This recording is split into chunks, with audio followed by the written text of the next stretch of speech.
Now, let us step into a storm of betrayal, heartbreak, and unstoppable strength.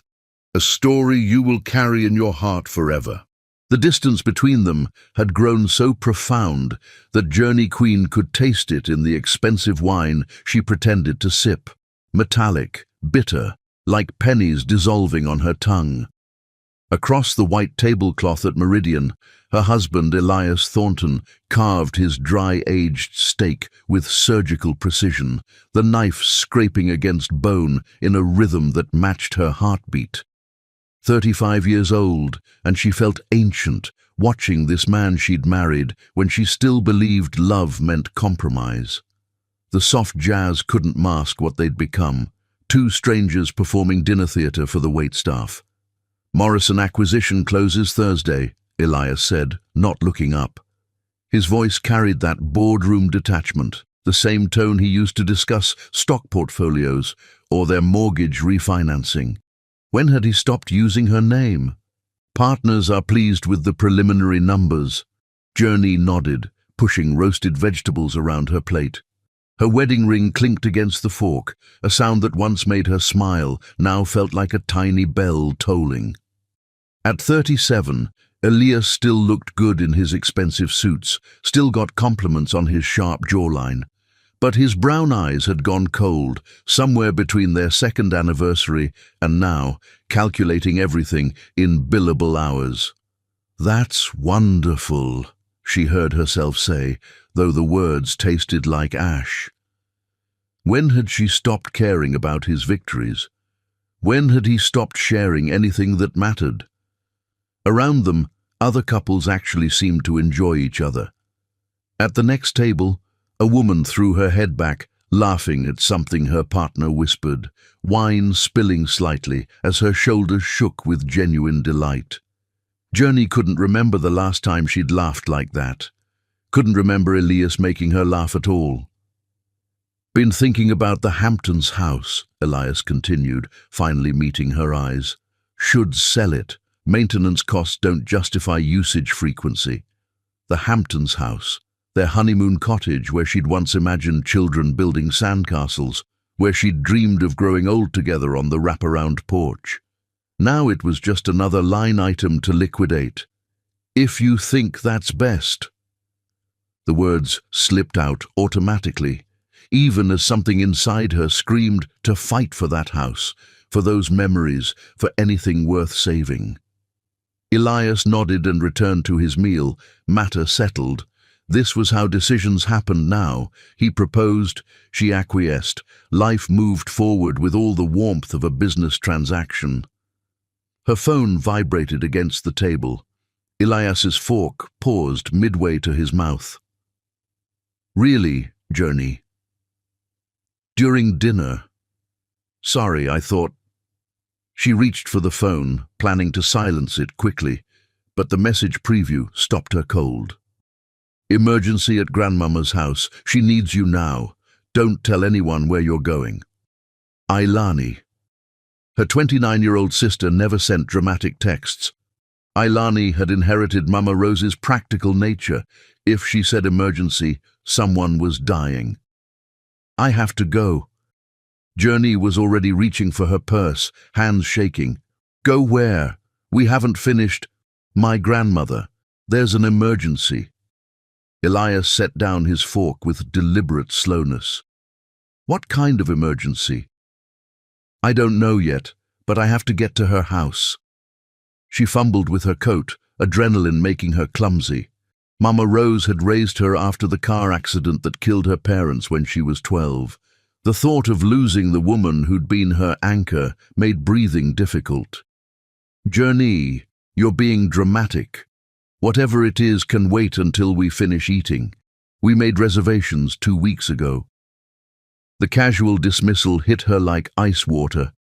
This was the man who'd promised to love and support her through life's storms, now treating her family crisis like an inconvenience threatening his dinner plans. "My grandmother raised me, Elias. If she needs me, nothing else matters." Her voice carried a strength that surprised them both. When had she stopped fighting for what mattered to her? "Fine." He waved his hand dismissively. "I'll handle the check. Try not to let Rose manipulate you into whatever charity project she's dreamed up this time." The cruelty was casual, practiced, dismissing Mama Rose as manipulative, reducing her lifetime of service to charity projects. Journey stared at this man she'd married, searching for any trace of the person who'd once promised to cherish her family as his own. Nothing. Empty brown eyes that saw her as an inconvenience. "Don't wait up," she said quietly, then turned and walked away from their table, away from the suffocating politeness of their dying marriage, toward whatever crisis waited at the house where she'd learned what love actually meant. Rain started as she reached her car, fat drops splashing against the windshield like tears. The drive through the city's darkening streets felt surreal, as if she were escaping from a beautiful prison she'd built around herself, one compromise at a time. Every red light felt like freedom delayed. The old Victorian house glowed warm yellow against the grey evening, its wraparound porch and gingerbread trim welcoming as always. But something felt different as Journey hurried up the front steps, her heels clicking against wet wood. No ambulance, no police cars. So why this crushing dread? She found her spare key under the ceramic frog where it had lived since childhood and let herself into the familiar entryway. Vanilla and cinnamon wrapped around her like a hug, but underneath she smelled something else, the salt of tears. "Mama Rose," she called, dropping her purse on the antique hall table. "In here, baby girl." The beloved voice came from the living room, thick with emotion and exhaustion. Journey found her 89-year-old grandmother seated in her favorite armchair, surrounded by cardboard boxes and scattered photographs. Mama Rose's silver hair was disheveled, her usually immaculate appearance forgotten. Tears streaked down her dark cheeks as she clutched a faded newspaper clipping. "Grandmama, what's wrong? Are you hurt?" Journey knelt beside the chair, taking those familiar hands that had braided her hair, wiped her tears, taught her to cook. "They're tearing it down, baby." Mama Rose's voice broke on the words. "After 30 years, they're destroying everything we built." Tearing what down? Though dread was already pooling in her stomach. The Riverside Community Center. Mama Rose held up the newspaper clipping with trembling fingers. "Some developer bought the whole block, luxury condominiums going up, and our center has to be gone by month's end." The weight of this revelation pressed against Journey's chest like a stone. The Riverside Community Center was Mama Rose's life's work. 30 years of after-school programs for children, meals for seniors, job training for adults, hope for families with nowhere else to turn. More than a building, it was the beating heart of a community. There has to be something. Legal challenges, fundraising. "I've tried everything, sweetheart." Mama Rose's shoulders sagged with defeat. "Sale completed months ago, before anyone knew what was happening. Developer has all the permits, all the approvals. We're just poor folks who don't matter to the people making decisions." Looking around at the photographs scattered everywhere, Journey saw 30 years of transformed lives. Pictures of children who'd found safety at the center, elderly residents who'd discovered community, families who'd been fed and housed and loved when the world turned away. "Those children need this place," Mama Rose continued, her voice growing stronger despite her tears. "Where will they go after school when their parents work 2 jobs just to keep lights on? Who's going to make sure they have dinner and homework help and someone who believes in their dreams?" Holding her grandmother's hands, seeing the devastating impact written across her beloved face, Journey felt something crack open in her chest. The numbness that had characterized her life for years shattered, revealing passion and purpose she'd forgotten she possessed. "We're going to save it," she said with sudden fierce certainty. Mama Rose looked up through her tears, hope flickering in her dark eyes. "How, baby girl?" "I don't know how to fight people with that kind of money and power." "I don't know yet," Journey admitted, but I promise you, we're going to find a way. This center is too important to let it disappear without a fight." As she held her grandmother close, feeling the strength and courage that had always defined this remarkable woman, Journey made a silent vow that would change everything. She didn't know that saving the Riverside Community Center would lead her to question every assumption about her life, challenge every compromise she'd made, and ultimately introduce her to a love so profound it would teach her the difference between existing and truly living. All she knew in that moment was that some things were worth fighting for, and perhaps it was time she remembered how to be the woman Mama Rose had raised her to be. Chapter 2. The Gallery of Unexpected Encounters. Journey had always believed that the most important conversations happened in the spaces between words, but she never expected to discover this truth while staring at a painting that transformed a woman's tears into blooming flowers. The morning after her grandmother's devastating news, she sat in her favorite coffee shop with her best friend Aurora Delacroix, watching steam rise from her untouched latte while her mind raced through seemingly impossible solutions. She had called in sick to work, something she never did, because returning to her mundane routine of selecting fabric samples and coordinating furniture deliveries felt absurd when Mama Rose's life's work hung in the balance. "You look like you haven't slept," Aurora observed, her keen art curator's eye missing nothing as she studied Journey's face across the small table.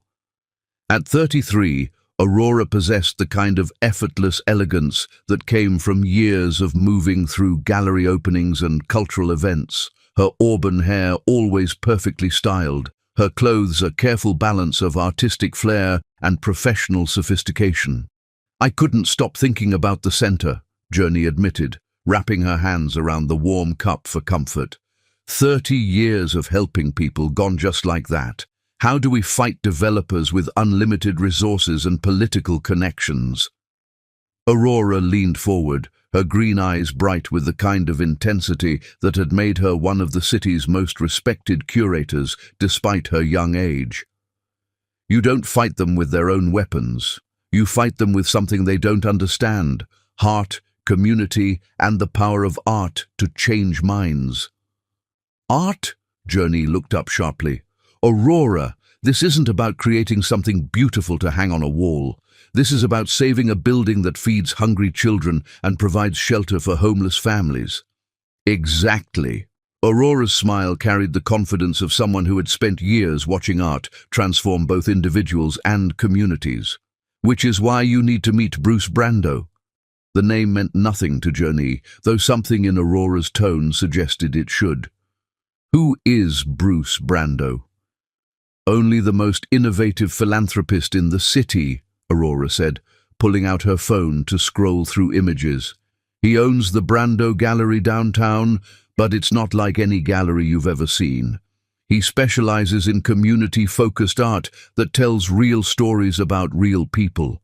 Last year, he helped save a homeless shelter by organizing an exhibition that raised over $200,000 in one night." Journey studied the photos Aurora showed her, images of gallery spaces filled with powerful, emotionally raw artwork that seemed to pulse with authentic human experience. These weren't the sanitized, abstract pieces she associated with high-end galleries. These were works that spoke to struggle and triumph, loss and hope, the kind of art that made viewers feel something profound in their bones. "He sounds like every other wealthy philanthropist who writes checks to ease his conscience," Journey said, though even as the words left her mouth, she recognized the cynicism wasn't entirely fair. The artwork in Aurora's photos suggested someone with deeper motivations than simple tax benefits. "That's exactly what I thought before I met him," Aurora admitted. "But Bruce is different. He grew up in foster care, built his fortune through tech investments, and now he uses art as a bridge between communities that normally never connect. He's not writing checks from some ivory tower. He's in the trenches, working directly with artists and neighborhoods." Despite her skepticism, Journey felt a flutter of hope. Do you think he would help with the community center? There's only one way to find out. Aurora stood and gathered her purse with characteristic decisiveness. His gallery is 15 minutes from here. Let's go see if he's available. An hour later, Journey found herself standing outside the Brando Gallery in the heart of the city's arts district, second-guessing her impulsive decision to come here. The building itself was understated, a converted warehouse with large windows and a simple black sign bearing the gallery's name in elegant silver letters. Nothing about the exterior suggested the kind of pretentious showmanship she had expected from a millionaire's vanity project. "Stop overthinking," Aurora said, recognizing Journey's hesitation. "The worst thing that happens is he says no, and we're no worse off than we were this morning." Inside, the gallery exceeded every expectation Journey had formed during the drive over. The space was vast and airy, with exposed brick walls and polished concrete floors that created an industrial warmth. But it was the artwork that took her breath away. Pieces that told stories of resilience and transformation, of communities finding strength in shared struggle. She paused before a large canvas depicting an elderly woman reading to a group of children in what appeared to be a community center setting.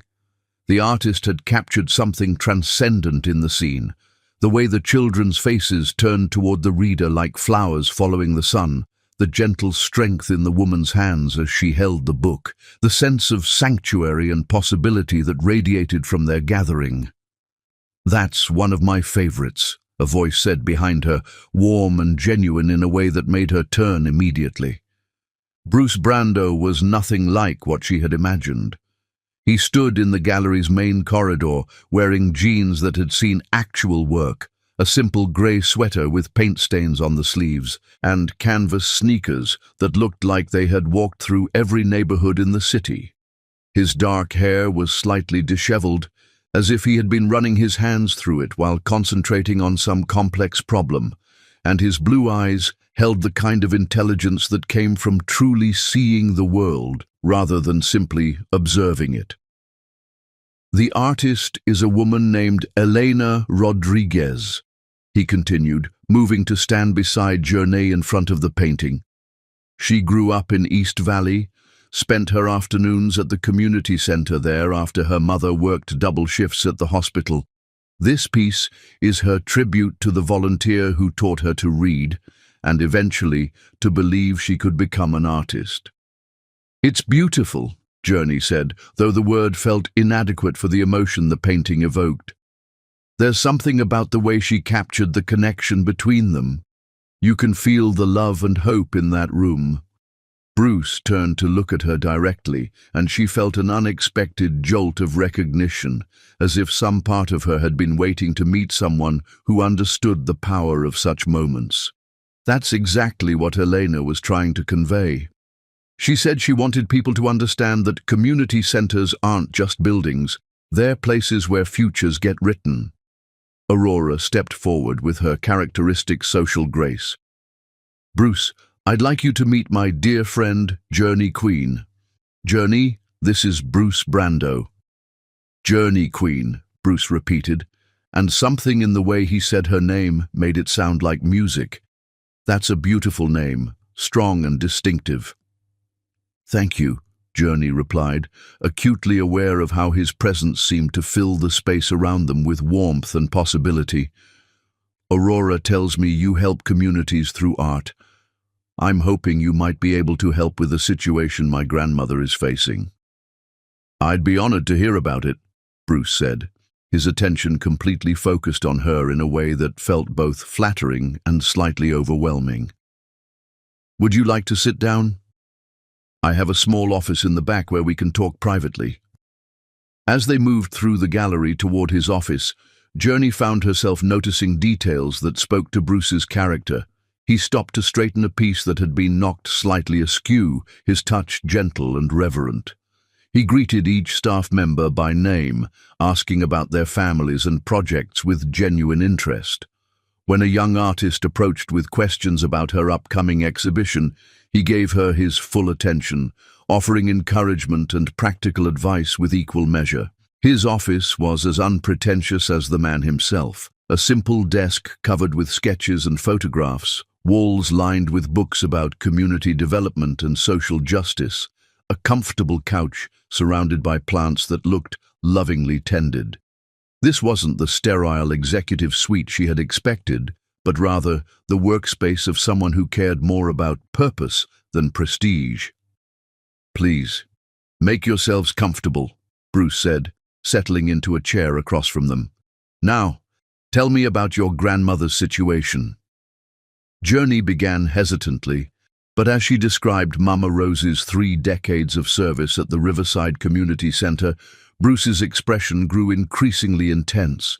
He asked thoughtful questions about the center's programs, the population it served, the impact of its potential closure on the surrounding neighborhood. His knowledge of community development issues was impressive, but it was his emotional engagement that surprised her most. "The developer is within his legal rights," Journey concluded, "but morally, this feels like theft. My grandmother has given her life to helping people who have nowhere else to turn, and now they're all going to lose the one place that provided stability and hope." Bruce was quiet for a long moment, his fingers steepled in front of his face as he processed what she had shared. When he finally spoke, his voice carried a weight of personal understanding that made her heart skip. "I know what it's like to depend on places like your grandmother's center," he said quietly. "When I was 8 years old, I aged out of a foster placement and ended up at a community center in Detroit. The director there, Mrs. Washington, made sure I had dinner every night and help with homework. She's the reason I stayed in school, the reason I learned to believe I could build something meaningful with my life." The raw honesty in his confession moved Journey profoundly. She could see the boy he had been in his eyes, vulnerable, searching for belonging, finding it in the kindness of strangers who chose to care. "What if we organized a fundraising exhibition?" Bruce continued, his energy shifting into problem-solving mode. "We could showcase artwork created by community members, children, seniors, families who have been helped by the center. Tell their stories through art. Make the developers and city officials see what they're really destroying."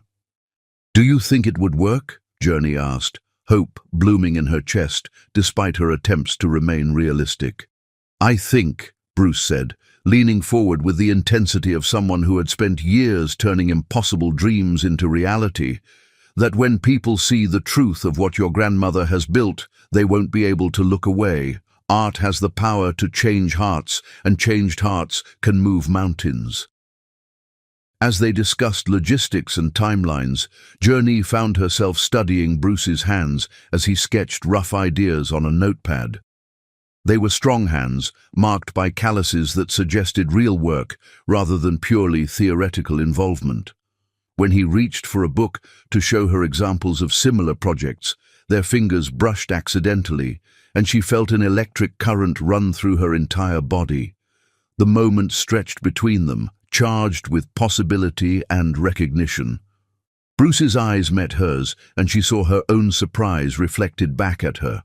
This wasn't supposed to happen. She was a married woman seeking help for her grandmother, not a woman discovering that her heart could still skip at a stranger's touch. "I should get started on some preliminary outreach," Bruce said, his voice slightly hoarse as he pulled his hand back. "If you're willing to work with me on this, we could have something really special." "Yes," Journey said, the word carrying more weight than a simple agreement to collaborate. "I'd like that very much." As they exchanged phone numbers and scheduled their next meeting, Journey felt as if she were standing at the edge of a cliff, looking down at territory that was both terrifying and irresistibly appealing. She had come here seeking help for Mama Rose's community center, but she was leaving with something far more complicated, the beginning of a connection that threatened to upend every assumption she had made about her life and what she deserved from it. Walking back to her car with Aurora, who had remained diplomatically quiet during most of the meeting, Journey felt the weight of possibility pressing against her chest. That, Aurora said with obvious satisfaction, went better than I expected. He seems very committed to helping, Journey replied carefully, though they both knew commitment was not the only thing that had sparked in that office. Journey, Aurora said gently, stopping beside the car to look at her friend directly. I've known Bruce for 3 years, and I've never seen him look at anyone the way he looked at you today. I'm married, Aurora, Journey said, though the words felt hollow even as she spoke them. I know, Aurora replied. I'm just saying that sometimes the universe puts people in our path when we need them most. What we do with that gift is up to us. As Journey drove home through the busy afternoon traffic, she found herself thinking not about the fundraising exhibition or the community center's future, but about the way Bruce had said her name as if it were something precious he wanted to protect. For the first time in years, she felt truly seen by another person, and the sensation was both exhilarating and terrifying.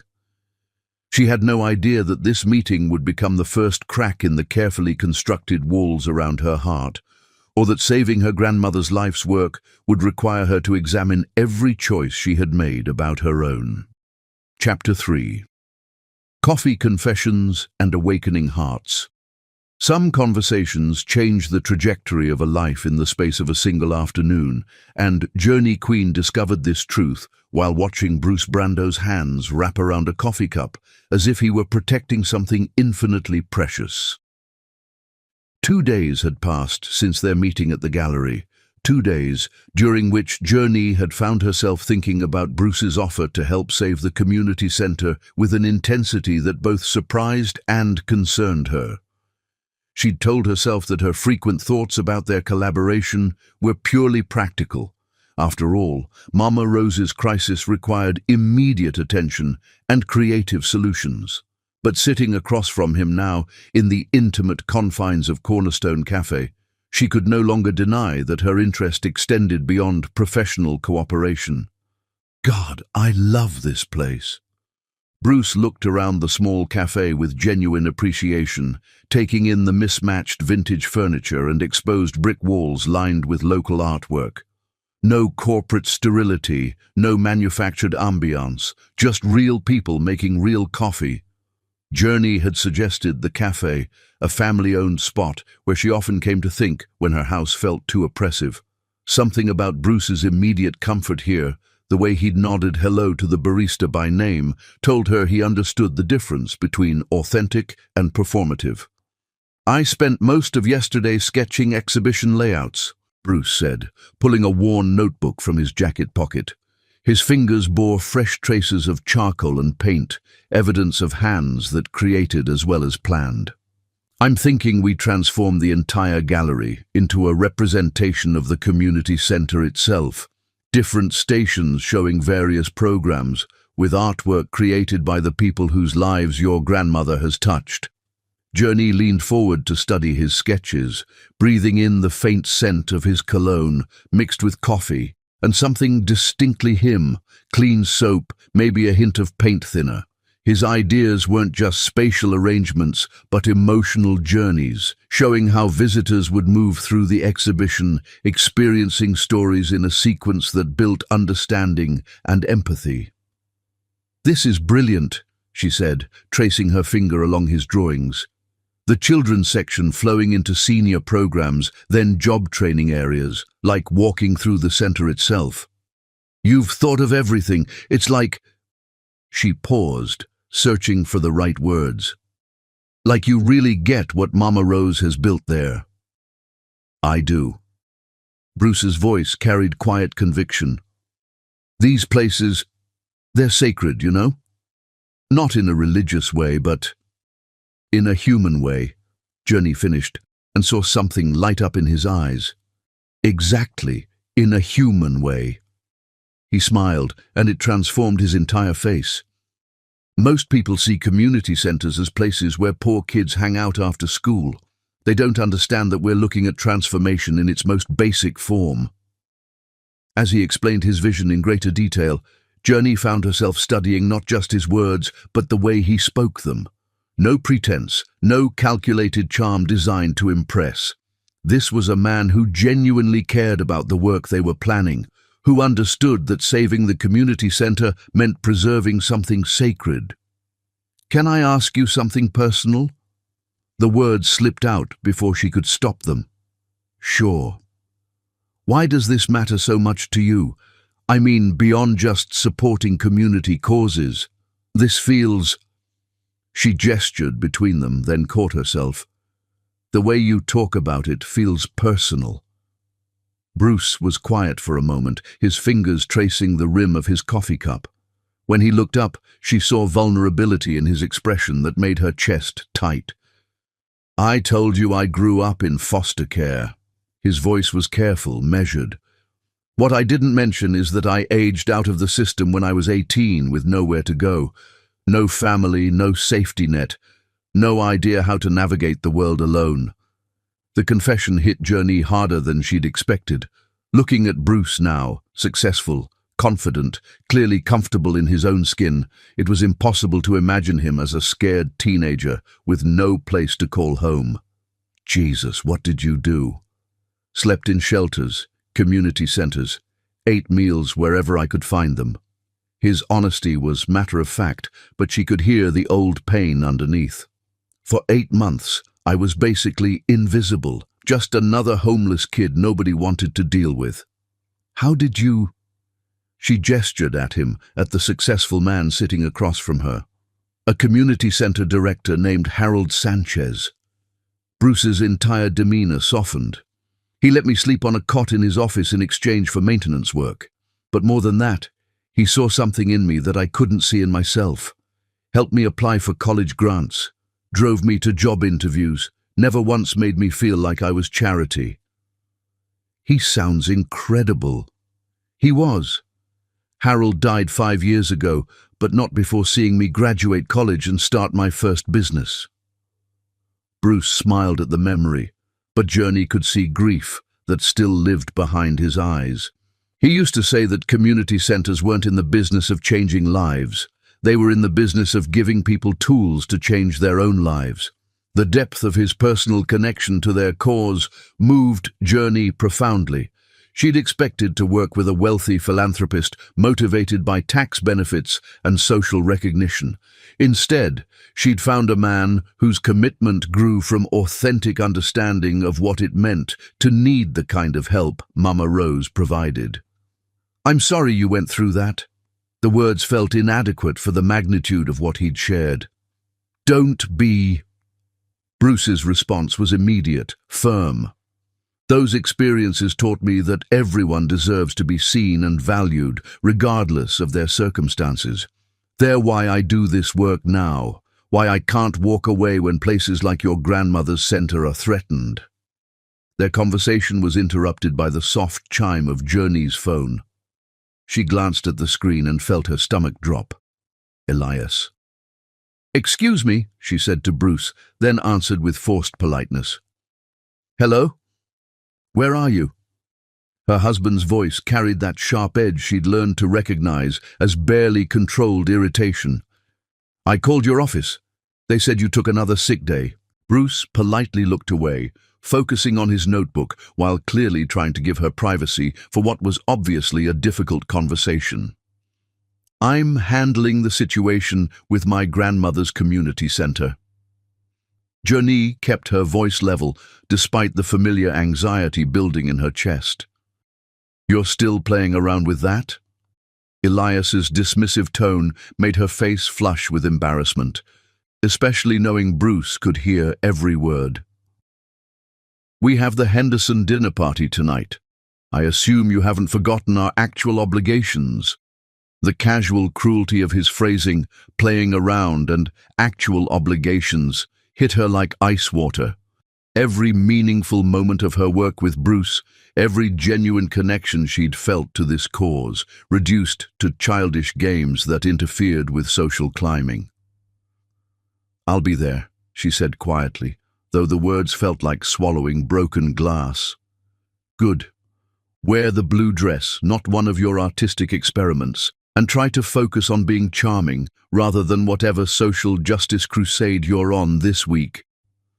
The line went dead, leaving Journey staring at her phone with a mixture of hurt and rage that she struggled to hide. Across the table, Bruce's expression had shifted from polite disinterest to something approaching concern. "I'm sorry about that," she said, attempting to return to their previous conversation as if nothing had happened. "You don't need to apologize." Bruce's voice was gentle but firm. "Are you okay?" The simple question, asked with genuine care rather than obligation, nearly undid her completely. When was the last time someone had asked about her well-being and actually waited for an honest answer? "I'm fine," she said automatically, then caught herself in the lie. "Actually, no.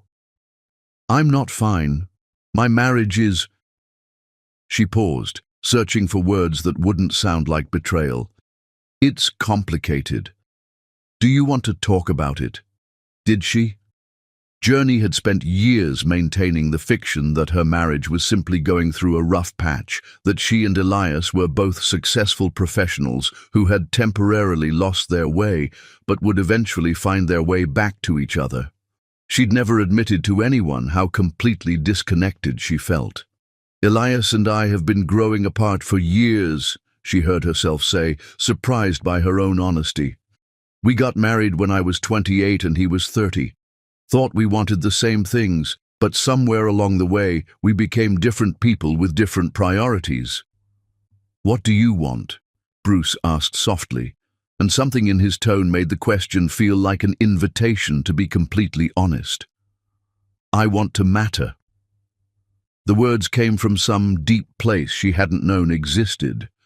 "I want to do work that makes a difference, to be with someone who sees me as more than an accessory to their success. I want to feel alive instead of just going through the motions." The confession hung in the air between them, vulnerable and raw. Journey couldn't believe she'd shared such intimate thoughts with someone she'd known for only days, but something about Bruce's presence made honesty feel not just safe, but necessary. "You do matter," Bruce said, his voice carrying conviction that made her heart race.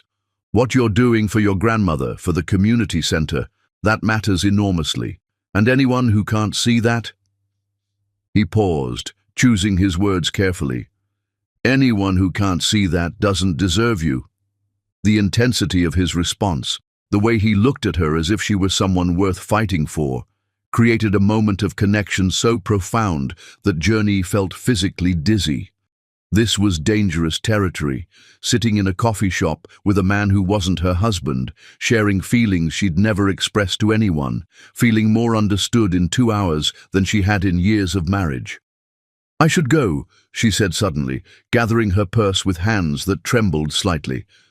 "I need to get ready for tonight." "Of course." Bruce stood as she prepared to leave, his movements careful and respectful. "Should we schedule another meeting to continue planning the exhibition?" "Yes." The word came out too quickly, betraying her eagerness. "Tomorrow." "Same time?" "I'll be here," Bruce replied, and something in his smile made her think he understood exactly why she wanted to see him again. As she walked to her car, Journey felt as if she were moving through a dream where everything familiar had shifted slightly out of focus. The conversation with Bruce had awakened something in her that she'd thought permanently dormant, a sense of possibility, of being truly seen and valued for who she was rather than who others expected her to be. Driving home to prepare for another evening of performing the role of dutiful wife, she found herself thinking not about the dinner party ahead, but about tomorrow's meeting. For the first time in years, she had something to look forward to that belonged entirely to her. She didn't yet understand that this feeling of anticipation was the first crack in the carefully constructed walls around her heart, or that her growing connection to Bruce was illuminating just how much of herself she'd lost in her marriage to Elias.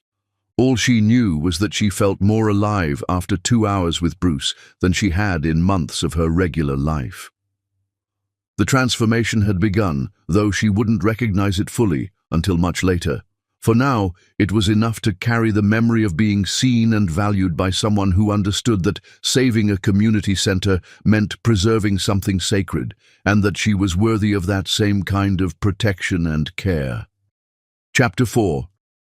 The Art of Falling Without Permission. Love, Journey discovered, was not the thunderbolt she had always imagined, but rather 1,000 small moments that accumulated like brushstrokes on a canvas, until suddenly, impossibly, a masterpiece emerged where none had existed before. The week following their coffee shop conversation had blurred into a series of shared purposes and stolen glances, each day bringing new reasons for Journey and Bruce to work closely together on the community center exhibition. What had begun as collaborative planning had evolved into something far more intimate, a partnership that extended beyond their stated mission into territory that neither had acknowledged, but both felt with growing intensity. On Monday, they had visited the Riverside Community Center together, walking through the building that would soon be demolished unless their fundraising efforts succeeded. Journey watched Bruce interact with the children in the after-school program, noting how he knelt to their eye level when they spoke, how he listened to their stories with the same attention he gave to wealthy donors, how his face lit up with genuine delight when a shy 7-year-old named Marcus showed him a crayon drawing of his family. "This is where the magic happens," Mama Rose had said, leading them through the various program rooms while children and elderly volunteers continued their daily activities around them. "These babies come here scared and hungry, and they leave knowing they matter to somebody." Bruce had been unusually quiet during the tour, but Journey caught him wiping his eyes when he thought no one was looking. Later, as they walked to their cars, he had confided that Marcus reminded him of himself at that age, uncertain and searching for belonging in a world that often felt hostile to vulnerable children. Tuesday brought them to the gallery for exhibition planning, where Bruce's assistant Paisley Chen had laid out potential layouts on the main floor. Journey found herself watching Bruce's hands as he moved pieces around the mock-up, noting how he approached each decision with careful consideration for both aesthetic impact and emotional flow. "What if we create a timeline here?" she had suggested, pointing to the gallery's central wall. "Starting with photographs of the community center when it first opened, then moving through the decades to show how many lives have been touched." "That's brilliant," Bruce had replied, his excitement evident in the way his entire face animated when a good idea took hold. "We could intersperse personal stories throughout, handwritten letters from people whose lives were changed, maybe some audio recordings of testimonials."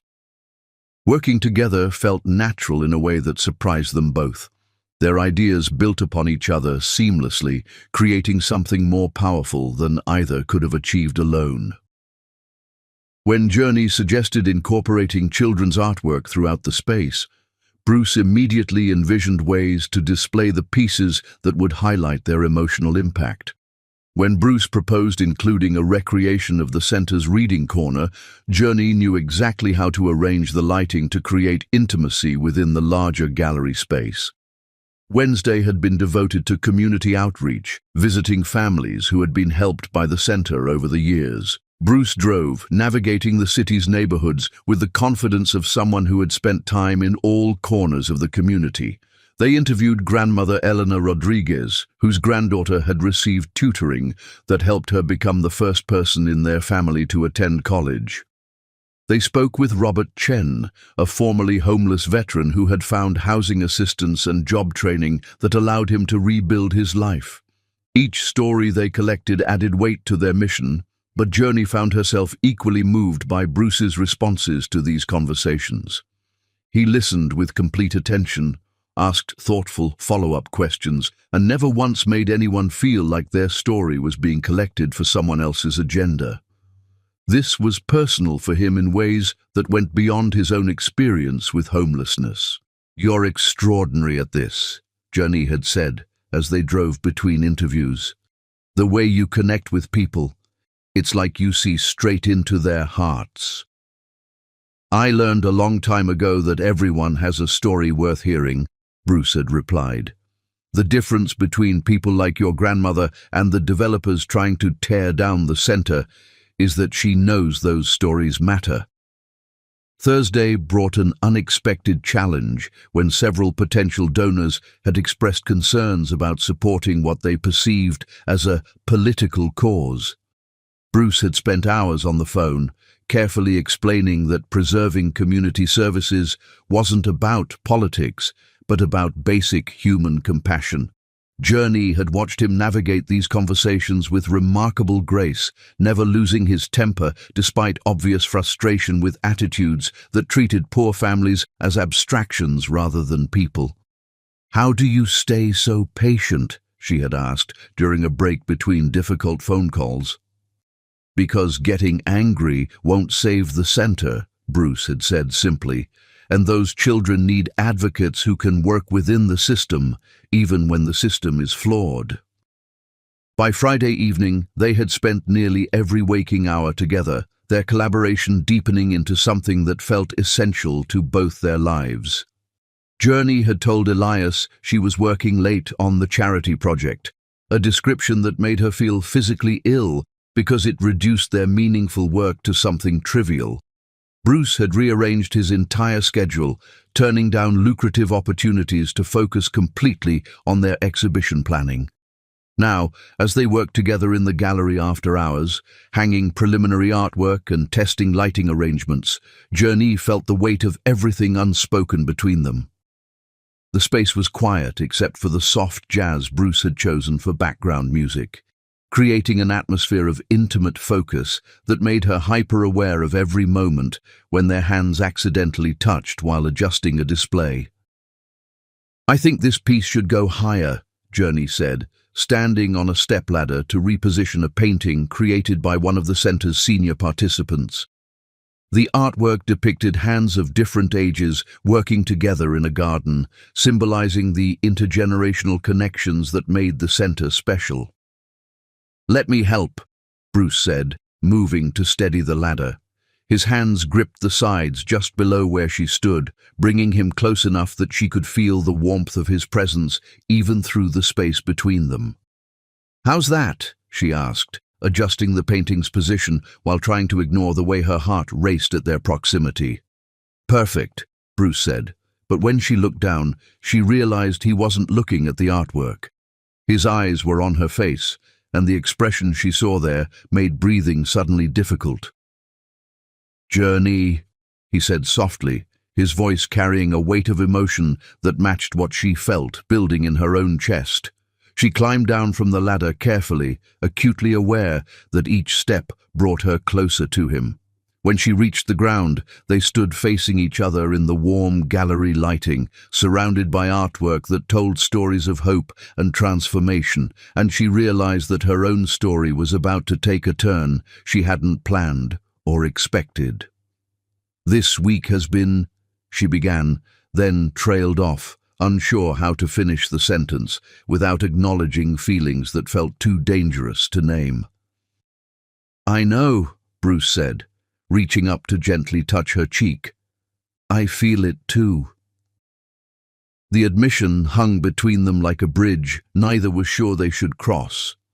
Journey knew she should step away, should maintain the professional distance that her marriage required, should remember all the reasons why this moment was complicated and potentially destructive. Instead, she found herself leaning into his touch, closing her eyes as his thumb traced along her cheekbone with devastating gentleness. "Bruce," she whispered, not sure if she was asking him to stop or begging him to continue.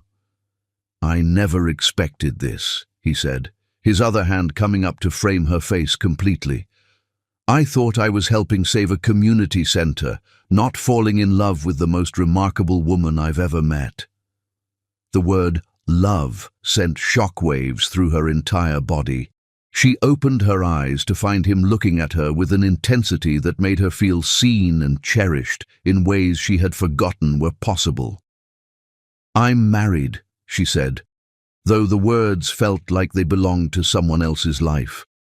"I know," Bruce replied, "and I would never ask you to do anything that goes against your values or commitments, but I need you to know that what I feel for you is real, and I hope, that you feel something too."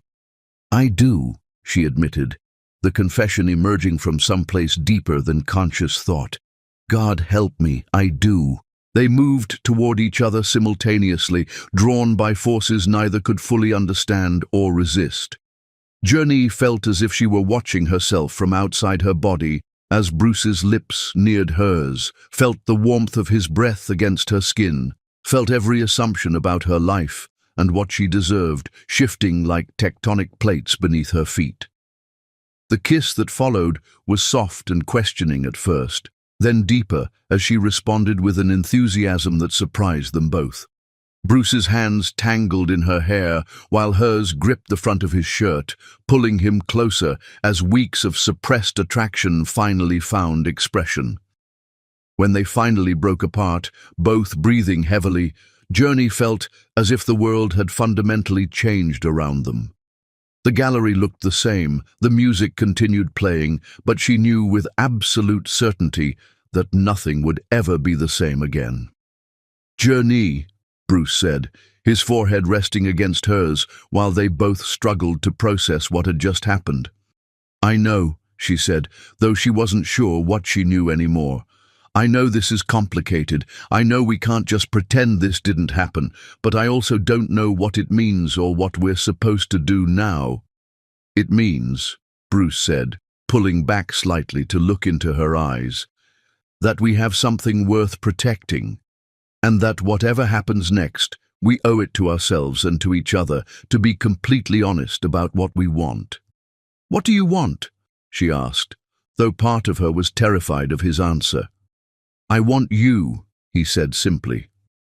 "Not just tonight, not just while we're working on this project. I want to wake up every morning knowing I get to see your face and hear your voice. I want to support your dreams and share mine with you. I want to build something beautiful together, the way we've been doing all week." The honesty of his response overwhelmed her completely. When was the last time someone had spoken to her with such openness about their feelings and desires? When was the last time someone had made her feel wanted, not just for what she could provide, but for who she was? "I want that too," she admitted, then immediately felt the weight of her wedding ring against her finger. "But I don't know how to want it without destroying everything else in my life." "We don't have to figure everything out tonight," Bruce said gently. "But we also can't pretend this didn't happen or that what we feel isn't real." As they finished their work in subdued silence, both lost in their own thoughts about what had changed between them, Journey felt as if she were standing at the edge of a cliff, looking down at a life she had never imagined, but suddenly couldn't stop wanting. Driving home to the house she shared with Elias, she carried the memory of Bruce's kiss like a secret flame against her heart.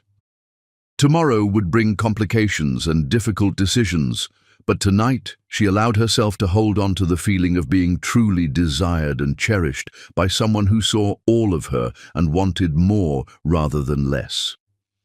The art of falling in love, she realized, was not about choosing to feel something.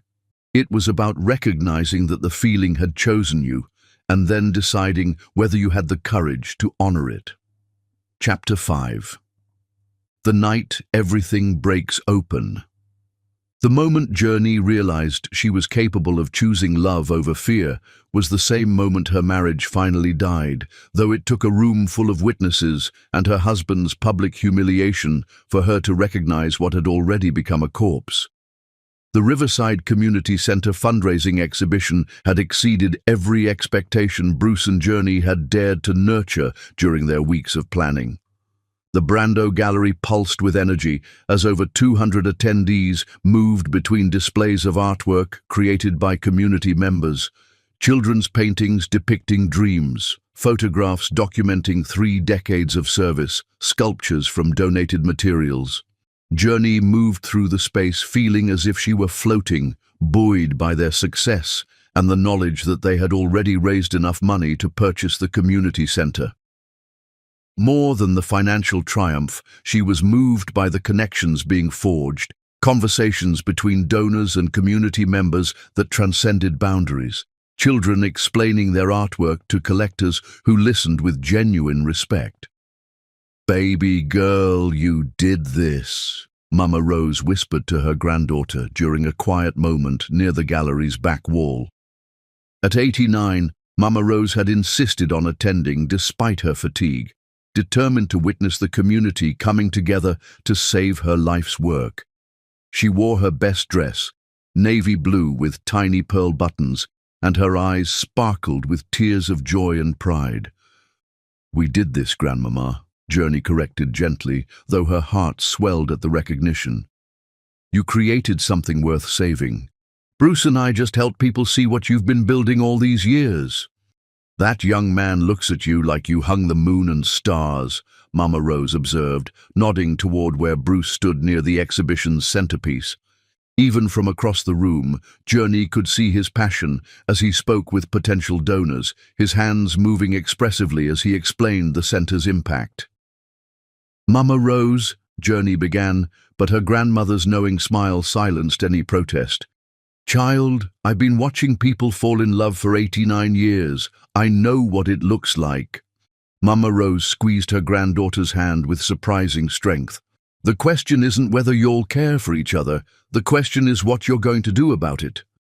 Before Journey could respond, Bruce appeared at her side, his face glowing with excitement and accomplishment. "Journey, we need to announce the fundraising total," he said, then turned to acknowledge Mama Rose with respectful attention. "Mrs. Queen, you should be the one to share the news. This is your victory." "Our victory," Mama Rose corrected firmly, "and I think the announcement should come from the two people who made tonight possible." 20 minutes later, Journey found herself standing beside Bruce in front of the assembled crowd, her heart racing not just from public speaking, but from their proximity. They had carefully maintained professional distance throughout the evening, but now, sharing this moment of triumph, she felt the connection between them like an electric current. "Ladies and gentlemen," Bruce began, his voice carrying clearly through the gallery's main space. "3 weeks ago, we learned that the Riverside Community Center, a beacon of hope serving our city's most vulnerable families for 30 years, was scheduled for demolition to make way for luxury condominiums." The crowd grew quiet, their attention focused completely on Bruce's words and the passion with which he delivered them. "Tonight, because of your extraordinary generosity and the tireless efforts of Mrs. Rose Queen and her granddaughter Journey, we have raised not only enough money to purchase the community center, but sufficient funds to renovate and expand its programs." The announcement triggered enthusiastic applause, but Bruce raised his hand to continue. "More importantly, you have demonstrated that when a community comes together around shared values of compassion and service, there is no challenge we cannot overcome." Journey stepped forward as Bruce concluded, her voice clear despite the emotion threatening to overwhelm her. "My grandmother always taught me that a community is measured not by its wealth, but by how it treats its most vulnerable members. Tonight, you have shown that our community's heart is vast and generous. On behalf of everyone whose life has been touched by the Riverside Community Center, thank you." The applause that followed was thunderous, accompanied by cheers and wiping of eyes throughout the crowd. Journey felt Bruce's hand briefly touch hers as they stepped back, a gesture of shared accomplishment that sent warmth flooding through her entire body. The triumph was shattered 30 minutes later when Elias finally arrived, clearly having spent time at a bar before making his appearance.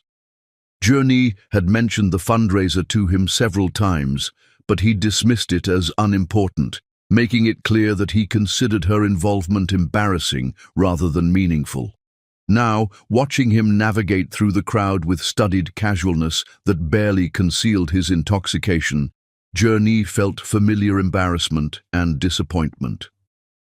"Quite a little gathering you've put together," Elias said when he reached her side, his words slightly slurred and his tone carrying condescending sarcasm. "Very authentic." The word dripped with disdain, and several nearby guests turned to stare at the obvious tension between them. Journey forced a smile, hoping to minimize the scene she could feel building. "Elias, let me introduce you to some of the donors." "Oh, I'm sure they're all very impressed with themselves," Elias replied, loudly enough that surrounding conversations faltered. Nothing like a good charity event to make rich people feel better about their privilege. The casual cruelty of his observation, dismissing the evening's genuine accomplishments and the donor's sincere generosity, made Journey's face burn with shame. These were people who had opened their hearts and wallets to support vulnerable families, and her husband was treating them like narcissistic dilettantes. Bruce appeared beside them with perfect timing. "You must be Elias," he said, extending his hand with gracious professionalism. "I'm Bruce Brando. Journey has been absolutely instrumental in organizing tonight's exhibition. You should be very proud of her dedication." Elias looked Bruce up and down with obvious assessment, taking in his paint-stained clothes and artistic sensibilities with barely concealed disdain. "Oh yes, Journey's little art project," Elias said, ignoring Bruce's extended hand. "I suppose everyone needs a hobby." The dismissiveness of his response, reducing weeks of passionate work to a little art project and a hobby, finally pushed Journey past her breaking point. For too long, she had allowed Elias to diminish her interests and accomplishments. "This isn't a hobby, Elias," she said, her voice carrying a strength that surprised everyone within hearing distance. "This is meaningful work that will impact hundreds of families for years to come. Tonight we saved a community center that provides essential services to people who desperately need them." "Don't be so dramatic," Elias replied, his voice rising with alcohol-fueled irritation. "It's an old building that was going to be torn down anyway. Progress doesn't stop for sentimental charity cases." The silence that followed was deafening. Around them, donors and community members stared in shocked disbelief at his casual dismissal of everything they had worked to achieve. "I think you should leave," Journey said quietly, her voice steady despite the internal earthquake his words had triggered. "Excuse me?" Elias's surprise at her resistance was evident. "You heard me. This evening is important to me, to my grandmother, and to everyone here who cares about helping others. If you can't respect that, then you need to leave." "Don't tell me what to do, Journey. I'm your husband." The possessive edge in his voice, the assumption that their marriage gave him the right to dismiss her work and embarrass her publicly, crystallized everything that had been wrong between them for years. "Then act like it," she replied, her voice carrying across the gallery with crystal clarity. "Act like someone who supports my dreams instead of someone who resents them." Elias stared at her for a long moment, clearly recognizing that something fundamental had shifted. The submissive wife who had spent years accommodating his preferences had been replaced by someone willing to fight for what mattered to her. "We'll discuss this at home," he said finally, his attempt at authoritative control falling flat. "No," Journey replied. "We'll discuss this with lawyers." Without another word, Elias turned and stalked toward the gallery's exit, leaving behind shocked silence and sympathetic glances. Journey watched him go, feeling as if she were witnessing the end of a performance that had been running far too long. Bruce moved closer, not to comfort her, but simply to stand beside her in solidarity, his presence steady and supportive, without being presumptuous. "Ladies and gentlemen," he announced to the crowd, his voice cutting through the uncomfortable tension, "let's continue celebrating the extraordinary work of the Riverside Community Center." Gradually, conversation resumed throughout the gallery, though Journey noticed several people approaching her with words of support and understanding. The confrontation with Elias, rather than undermining the evening's success, seemed to have deepened people's appreciation for her commitment.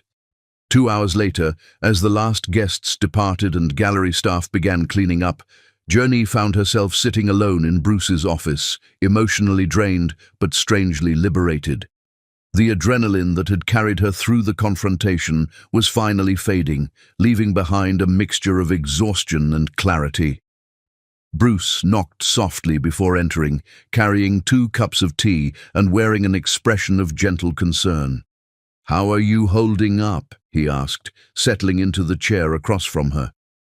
"I think," Journey said slowly, testing the words as she spoke them, "I just ended my marriage in front of 200 people. Are you okay with that?" She considered the question seriously, examining her feelings for regret or panic and finding neither.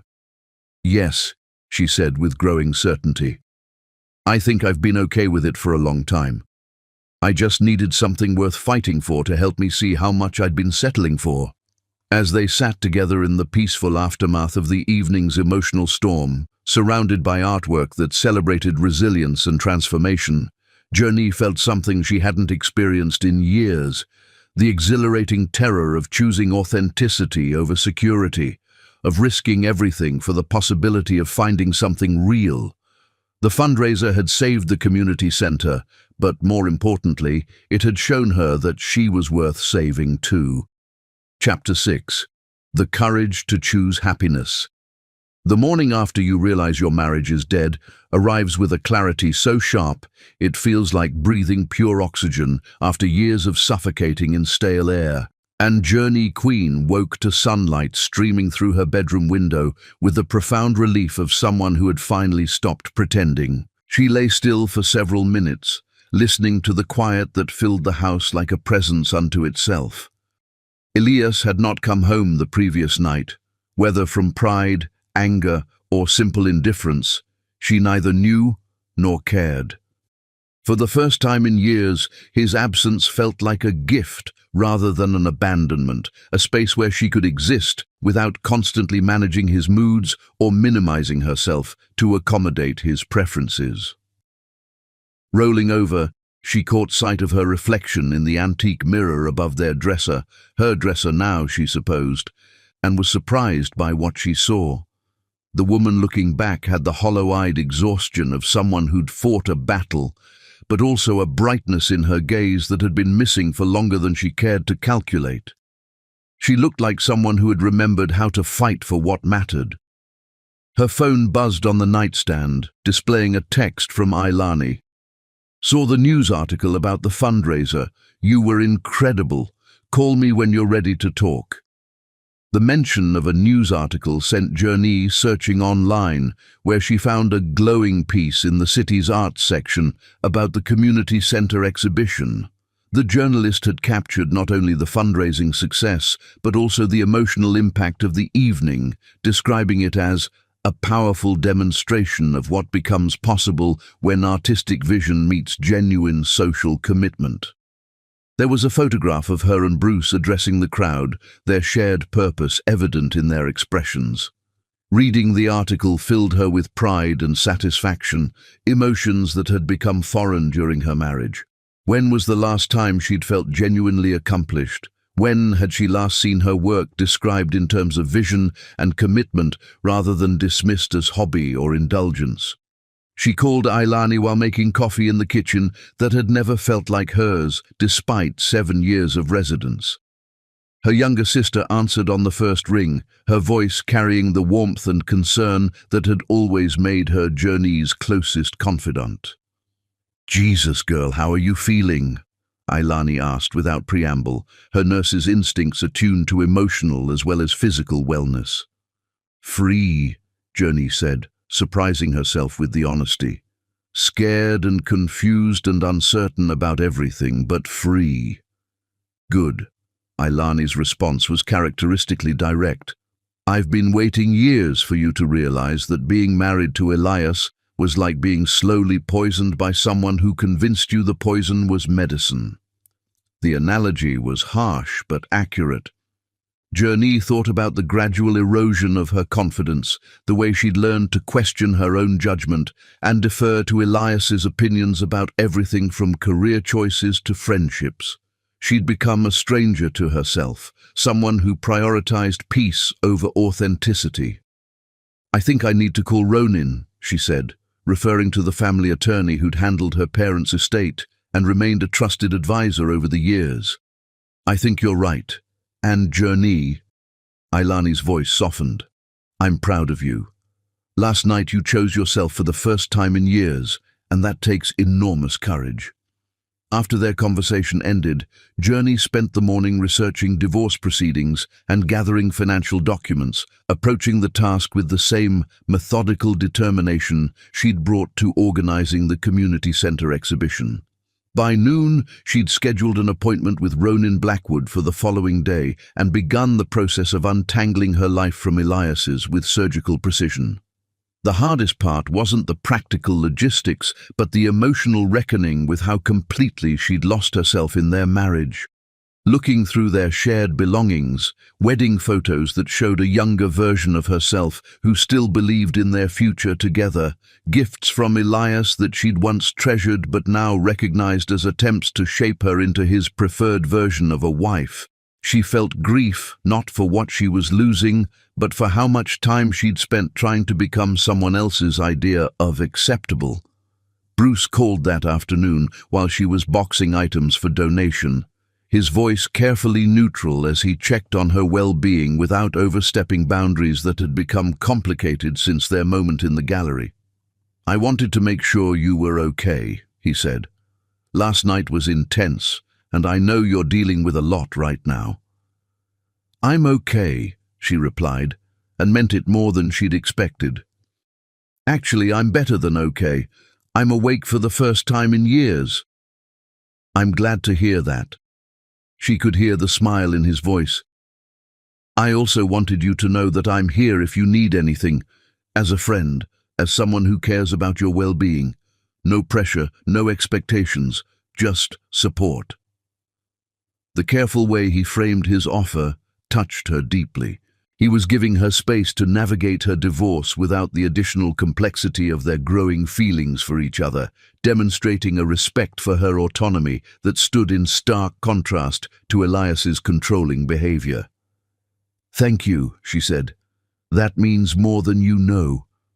Take care of yourself, Journey. You've been incredibly brave, and you deserve time to figure out what comes next without anyone else's agenda complicating things. Elias returned home that evening with the sullen demeanor of someone who'd spent the day nursing both his hangover and wounded pride. He found Journey in their home office, organizing financial documents with clinical efficiency. I see you're serious about this dramatic gesture, he said, settling into the chair across from her desk with studied casualness. It's not a gesture, Elias. It's a decision. She looked up from the bank statement spread before her, noting how different he seemed now that she'd stopped trying to manage his moods or protect his ego. I've scheduled a meeting with Ronin tomorrow to discuss separation terms. Don't you think you're overreacting? Elias's tone carried the reasonable patience of someone addressing a child's tantrum. So, I had a few drinks and said some things I shouldn't have. That doesn't mean we need to blow up our entire marriage. The casual dismissal of his behavior, reducing his public humiliation of her work and his general pattern of disrespect to having a few drinks, crystallized everything that had been wrong between them. This isn't about last night, Elias. Last night was just the moment I stopped pretending that what we have is a marriage instead of a business arrangement that's outlived its usefulness. What's that supposed to mean? It means we've been strangers living in the same house for years. We don't support each other's dreams, we don't enjoy each other's company, and we certainly don't love each other the way married people should. Journey's voice remained steady despite the enormity of what she was saying. We've been performing the roles of husband and wife without any of the substance that makes those roles meaningful. Elias was quiet for a long moment, and she saw something shift in his expression, a recognition that her assessment was accurate, even if he wasn't prepared to admit it openly. So what? You're going to throw away 7 years of marriage for some fantasy about that artist? His attempt at wounded dignity fell flat, revealing the calculation underneath. I'm ending our marriage because it's already over, Journey replied. It's been over for years. We just kept going through the motions because it was easier than admitting we'd grown into incompatible people. And Bruce Brando has nothing to do with your sudden clarity. Bruce helped me remember who I used to be before I convinced myself that being quiet and accommodating was the same thing as being loved. But he didn't create the problems in our marriage, Elias.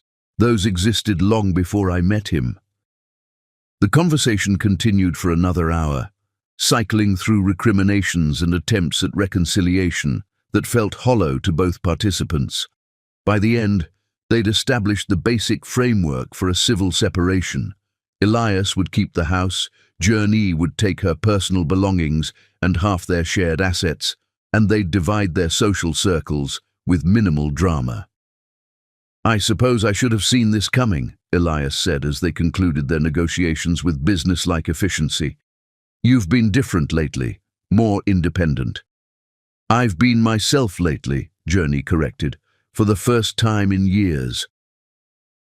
3 days later, she signed a lease on a small apartment in the Arts District, 15 minutes from both the community centre and Bruce's gallery.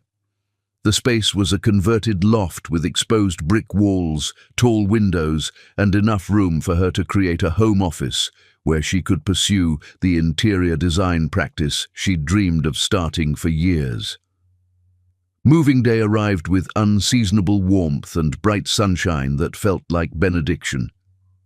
Ailani and Aurora helped her transfer boxes from the house that had never felt like home to the apartment that immediately welcomed her presence.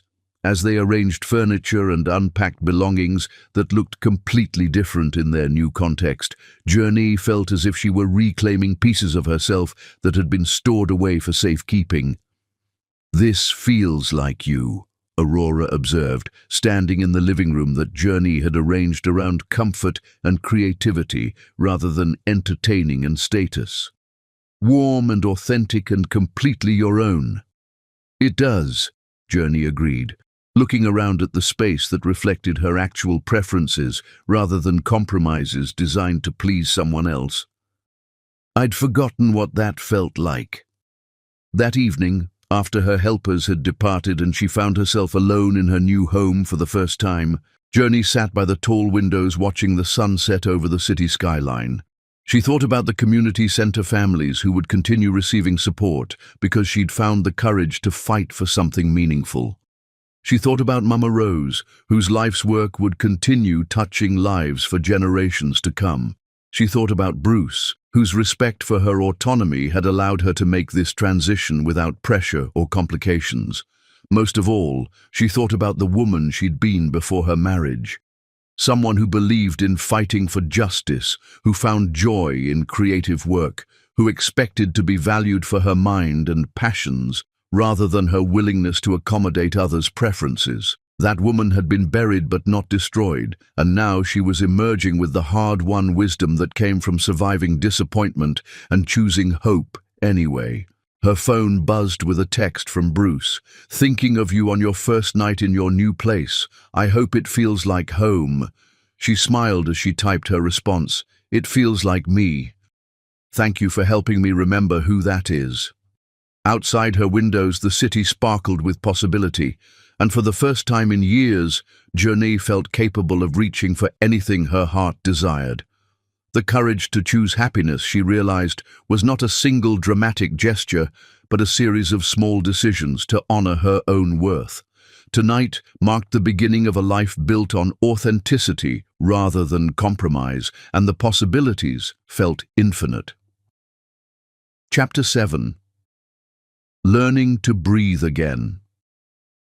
Freedom, Journey discovered, tasted like morning coffee brewed exactly to her preference in a kitchen where no one questioned her choices, and it sounded like quiet that invited contemplation rather than demanded performance. 2 months had passed since she moved into her loft apartment, and the rhythm of single life had become as natural as breathing. She woke each morning without the knot of anxiety that had characterized her marriage, without needing to gauge someone else's mood before determining her own emotional trajectory for the day. The simple pleasure of choosing her own schedule, decorating according to her personal taste, and pursuing interests without justification had created a sense of peace she hadn't realized was possible. Her interior design practice was flourishing beyond her most optimistic projections. Word had spread through the non-profit community about her work on the gallery exhibition, leading to contracts with 3 community organizations seeking to create more welcoming and functional spaces. She'd transformed a women's shelter's common area into a place of dignity and comfort, redesigned a food bank's distribution center to improve both efficiency and client experience, and was currently planning a complete renovation of the children's wing at Riverside Community Center.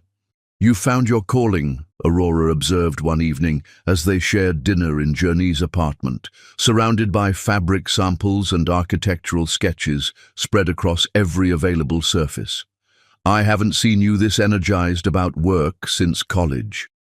"It doesn't feel like work," Journey replied, holding up 2 paint swatches in the lamplight to compare their subtle differences. "When you're designing spaces for people who genuinely need them, when every decision can impact someone's daily life in meaningful ways, it feels like purpose." The transformation extended beyond her professional life into every aspect of her existence. She'd rediscovered her love of weekend farmers markets, spending Saturday mornings selecting fresh produce and flowers without rushing home to accommodate someone else's plans. She'd reconnected with college friends who had gradually disappeared from her life during her marriage, rebuilding relationships that Elias had found tedious or threatening. Most significantly, she'd begun volunteering at the community center 3 afternoons a week, working directly with the children and seniors whose lives had been saved by their successful fundraising campaign. It was during these volunteer hours that she felt most connected to the person she'd been before marriage taught her to doubt her own instincts. Reading to elementary school children who hung on every word, helping teenagers with college applications, organizing activities for seniors who found community and purpose in the center's programs. These interactions reminded her that her natural inclination toward service and care could be channeled into meaningful action rather than self-diminishment. The community center also provided regular opportunities to see Bruce, though they both maintained careful boundaries around their interactions.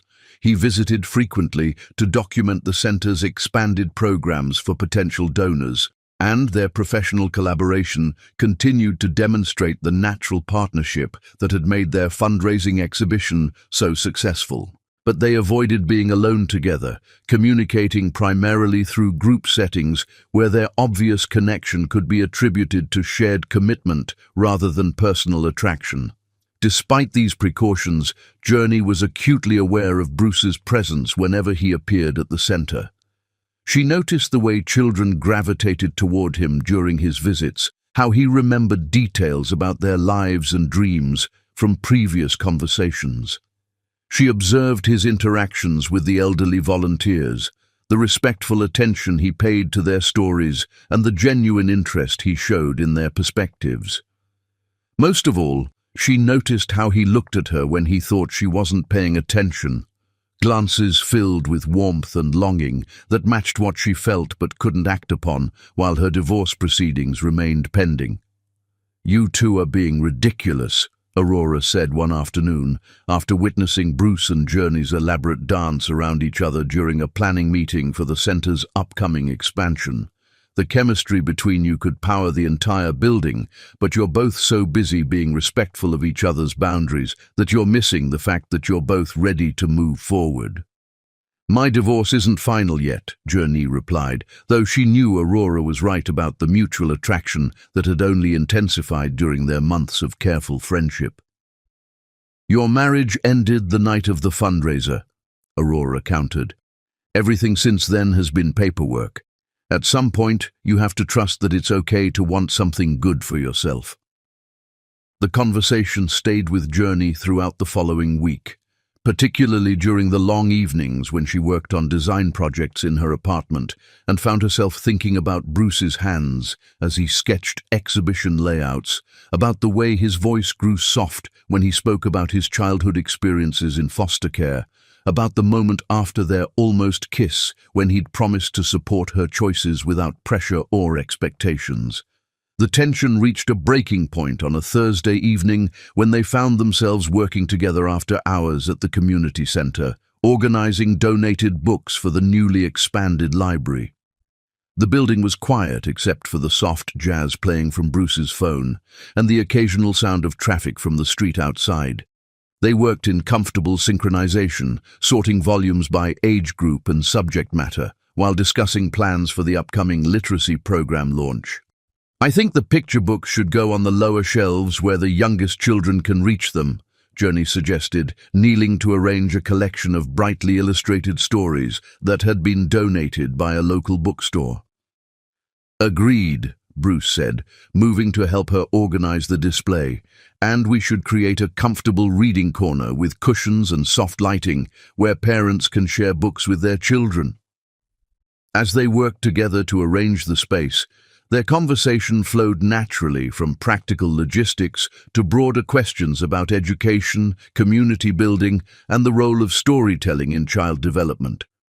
Journey found herself remembering why she'd been drawn to Bruce initially, not just his physical appeal, though that remained powerful, but his intellectual curiosity and emotional intelligence, his ability to see connections between seemingly disparate ideas, and his commitment to translating those insights into meaningful action. "Hand me that poetry collection," she said, pointing to a volume of Maya Angelou's work that sat just beyond her reach on the table behind Bruce. Instead of simply passing her the book, Bruce opened it to a random page and began reading aloud in the warm, intimate tone she remembered from their early conversations at the cafe.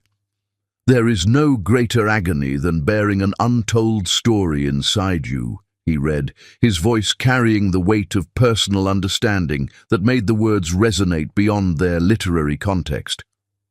The passage hung in the air between them, charged with meaning that extended far beyond Maya Angelou's intended message.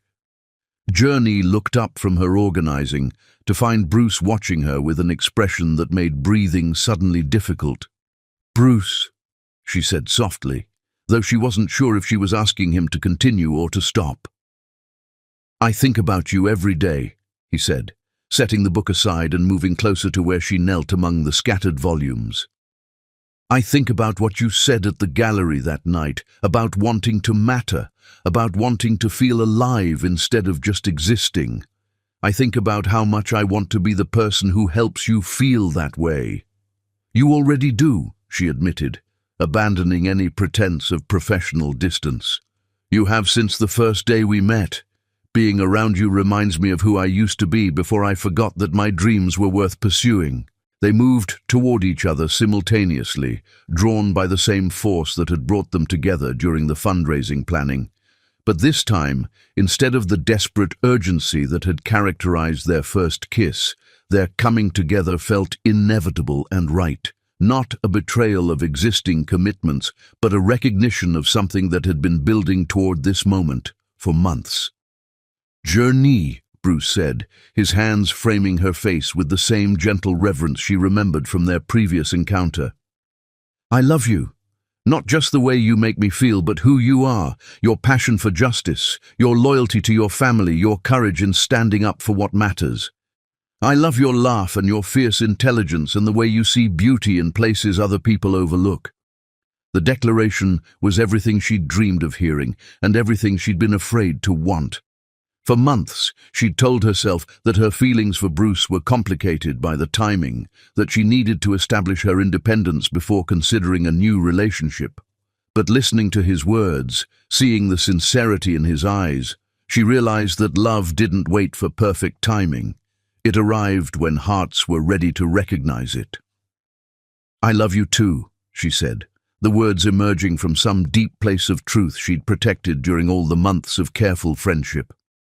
"I love your kindness and your vision and the way you make me feel capable of anything. I love how you see people, really see them, and how you use your privilege to lift others up instead of setting yourself apart."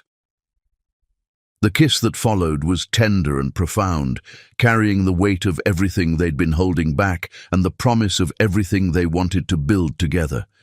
When they finally broke apart, both were crying tears of relief and joy and recognition. "What happens now?" Journey asked, though she felt more certain about the future than she had about anything in years. "Now we figure out how to build something beautiful together," Bruce replied, "starting with being honest about what we want and brave enough to reach for it." As they finished organizing the library in companionable silence, Journey felt as if she were experiencing her life from inside a perfect moment she wanted to preserve forever. The work felt meaningful, the company felt essential, and the future felt full of possibilities that honored both her independence and her desire for partnership. Later that evening, after Bruce had walked her to her car and they'd shared another kiss under the streetlights outside the community center, Journey drove home with her heart full of gratitude for the journey that had brought her to this point. She thought about Mama Rose's wisdom, about recognizing true love when it arrived, about Aurora's encouragement to trust her own desires, about the community of people who'd supported her through the difficult transition from her marriage to her new life. Most of all, she thought about Bruce's words about untold stories and the agony of keeping truth hidden. For too long, she'd been living a story that belonged to someone else's vision of who she should be.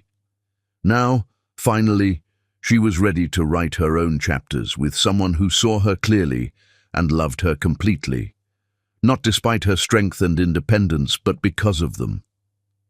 The road ahead would require continued navigation of her divorce proceedings and the eventual public acknowledgement of her relationship with Bruce. But tonight, driving through the city streets toward her apartment that felt like home, Journey was certain that some stories were worth the complications they created. Love, real love, was worth fighting for, worth risking judgment for, worth building an entire life around. She was finally ready to stop learning how to breathe again and start learning how to soar. Chapter 8. When the past threatens the future. Sometimes the price of choosing authentic love is having your truth twisted into a weapon by those who mistake cruelty for power. And Journey Queen learned this lesson while reading her name in a newspaper article that transformed her love story into a scandal designed to destroy everything she and Bruce had built together.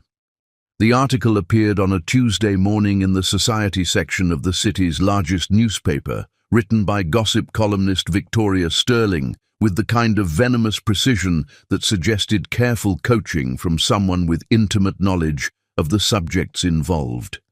The headline read, "Gallery Owner's Community Crusade Masks Affair with Married Volunteer," and the accompanying photograph showed Journey and Bruce at the community center fundraiser, cropped and captioned to suggest illicit intimacy rather than collaborative success.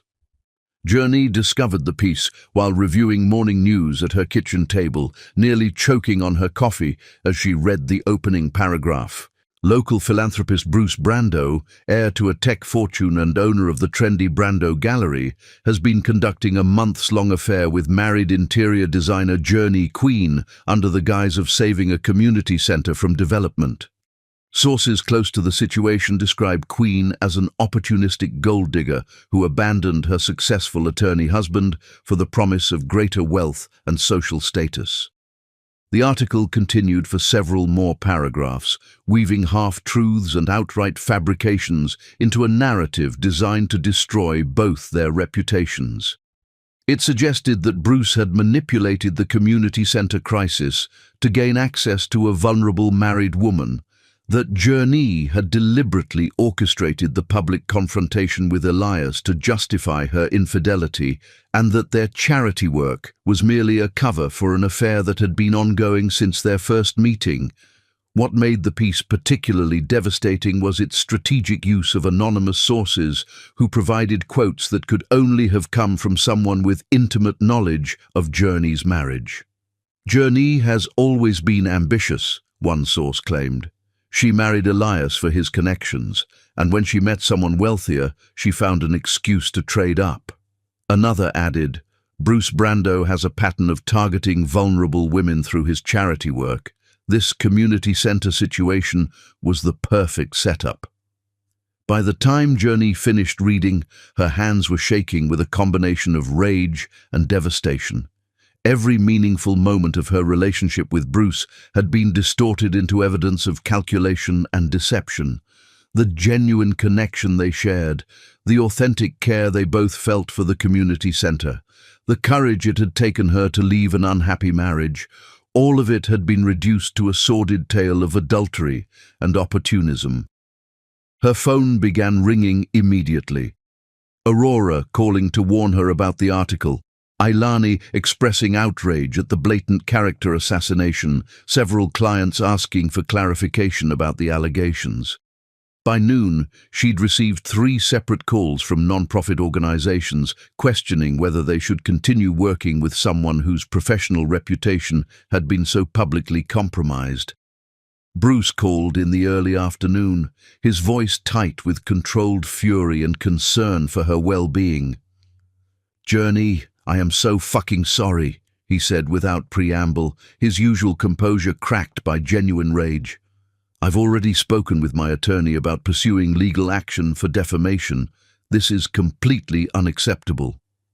"It's not your fault," she replied, though she felt numb with shock at how quickly their private joy had been transformed into public scandal.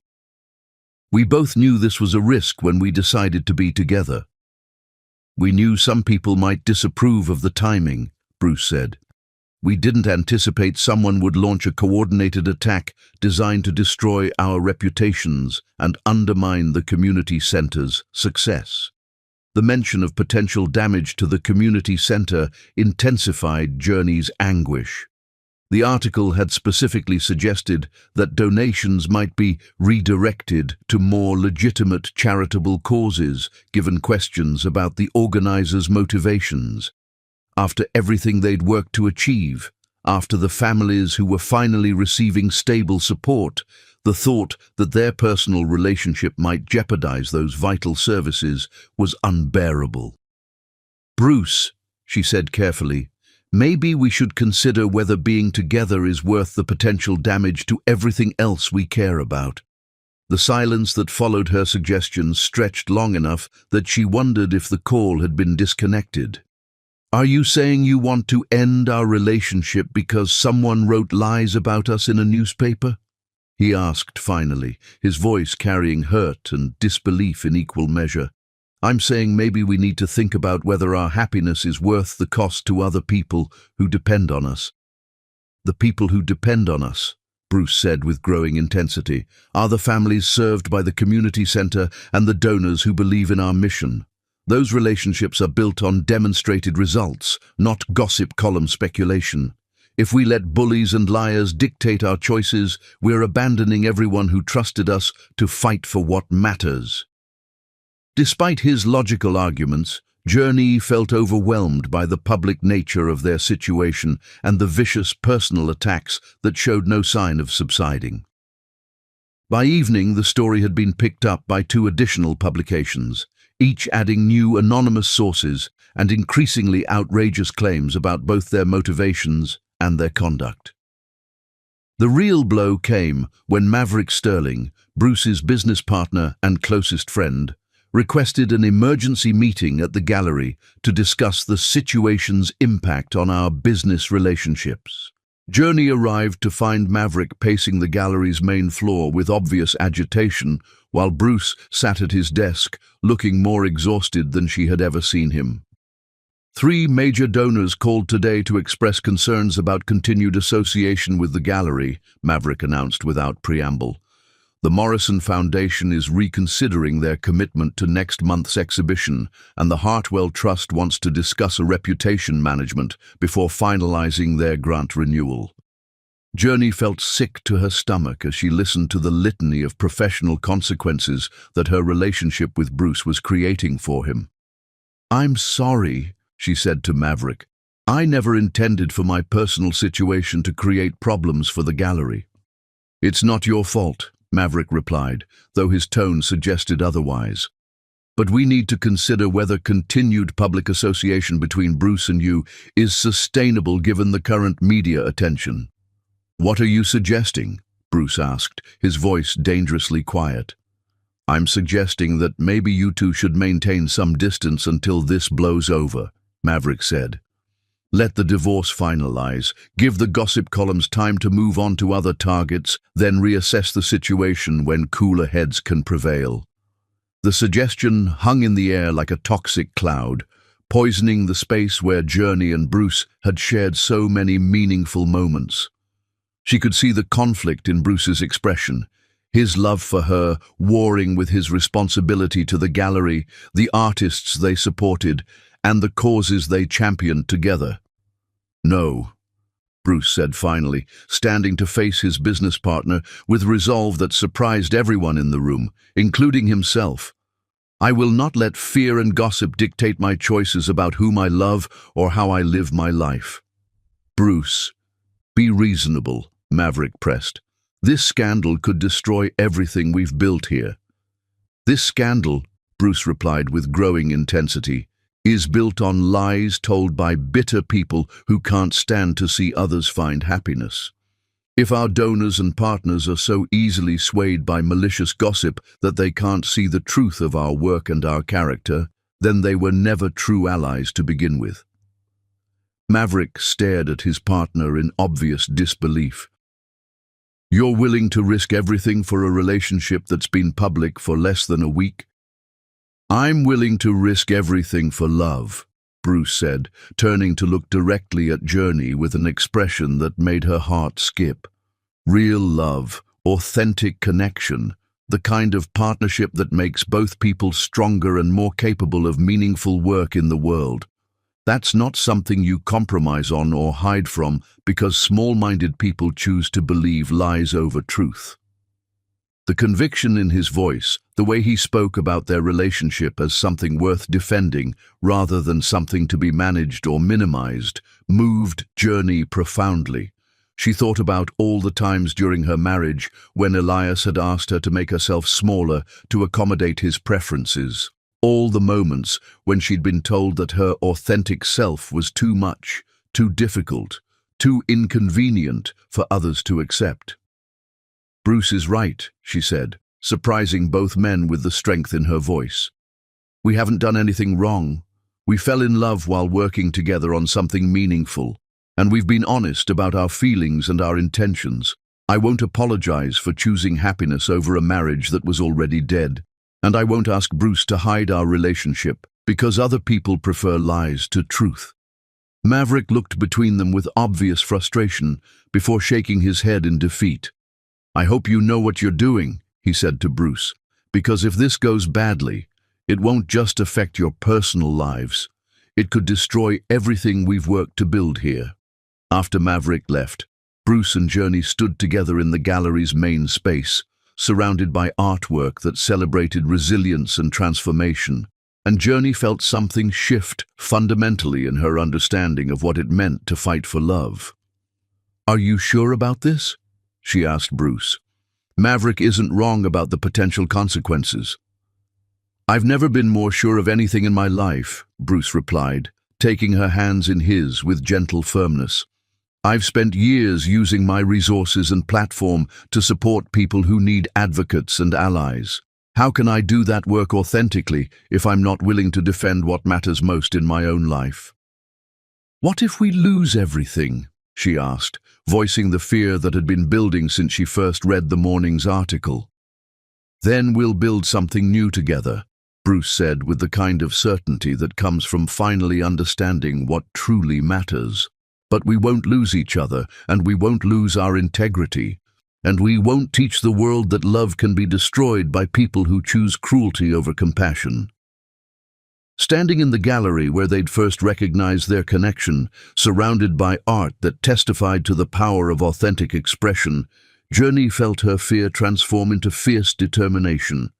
They would face whatever consequences came from choosing each other, but they would face them together with honesty and courage and the unshakable conviction that some things were worth fighting for, regardless of the cost. The battle for their reputation and their future was just beginning, but they would enter it united, stronger together than either could be alone. Chapter 9. Fighting for Love. Justice, Journey discovered, was not a noble concept that existed in marble courtrooms and legal precedent, but a messy human struggle that required ordinary people to stand up and speak truth in the face of those who preferred convenient lies. The divorce proceedings had transformed into a battlefield when Elias's attorney introduced newspaper clippings as evidence of Journey's adultery and moral turpitude. What should have been straightforward asset division had become a public trial of her character, with Elias seeking vindication and financial punishment for her choosing happiness over duty. "Your Honor," Elias's attorney, Catherine Hartwell, addressed the judge with theatrical solemnity, "My client has been the victim of calculated deception. While he worked to support their household, Mrs. Thornton conducted an affair with a wealthy gallery owner under the pretense of charity work."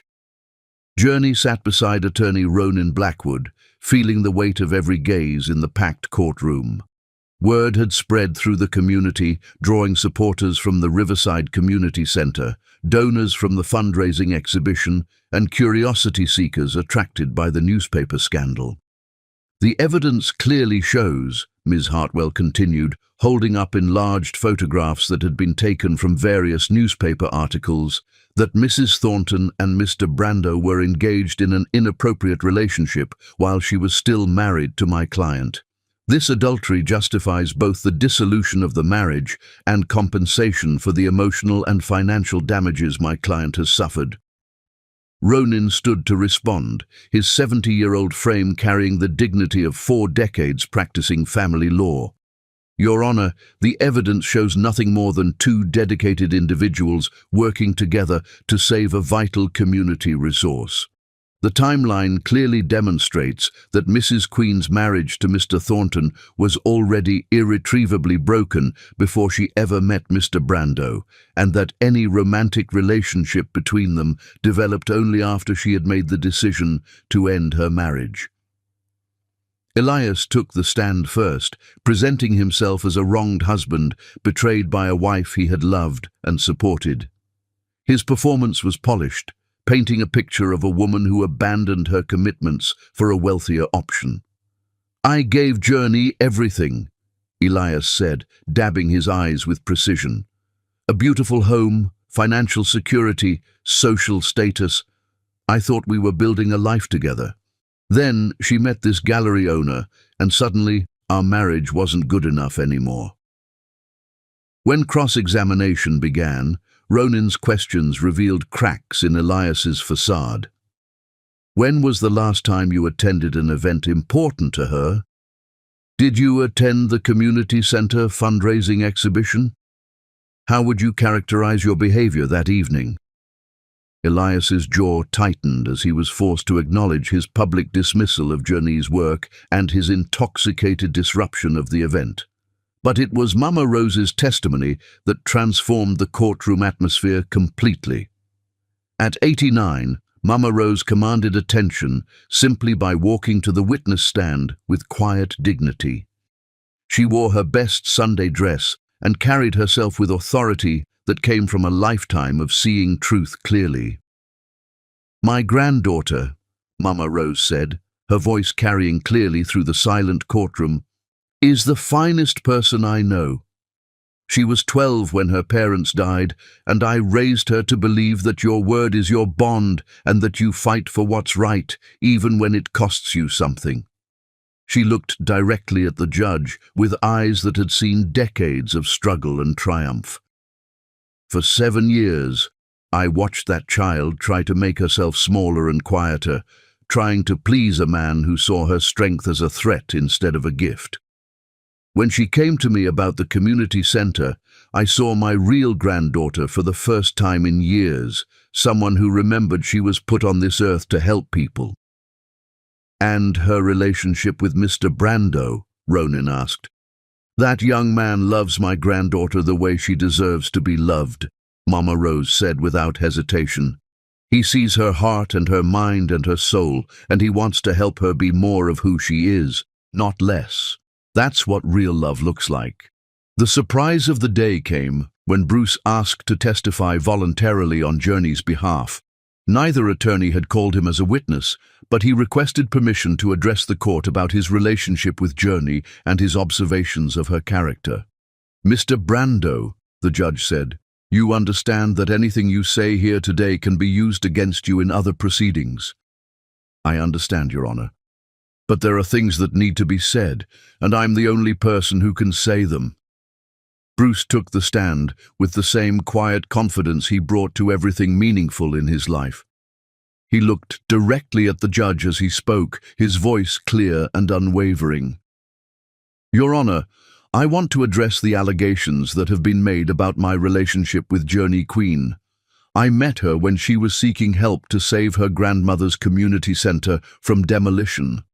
Over the weeks that followed, I witnessed someone with extraordinary compassion, intelligence, and integrity working tirelessly to preserve something vital for vulnerable families."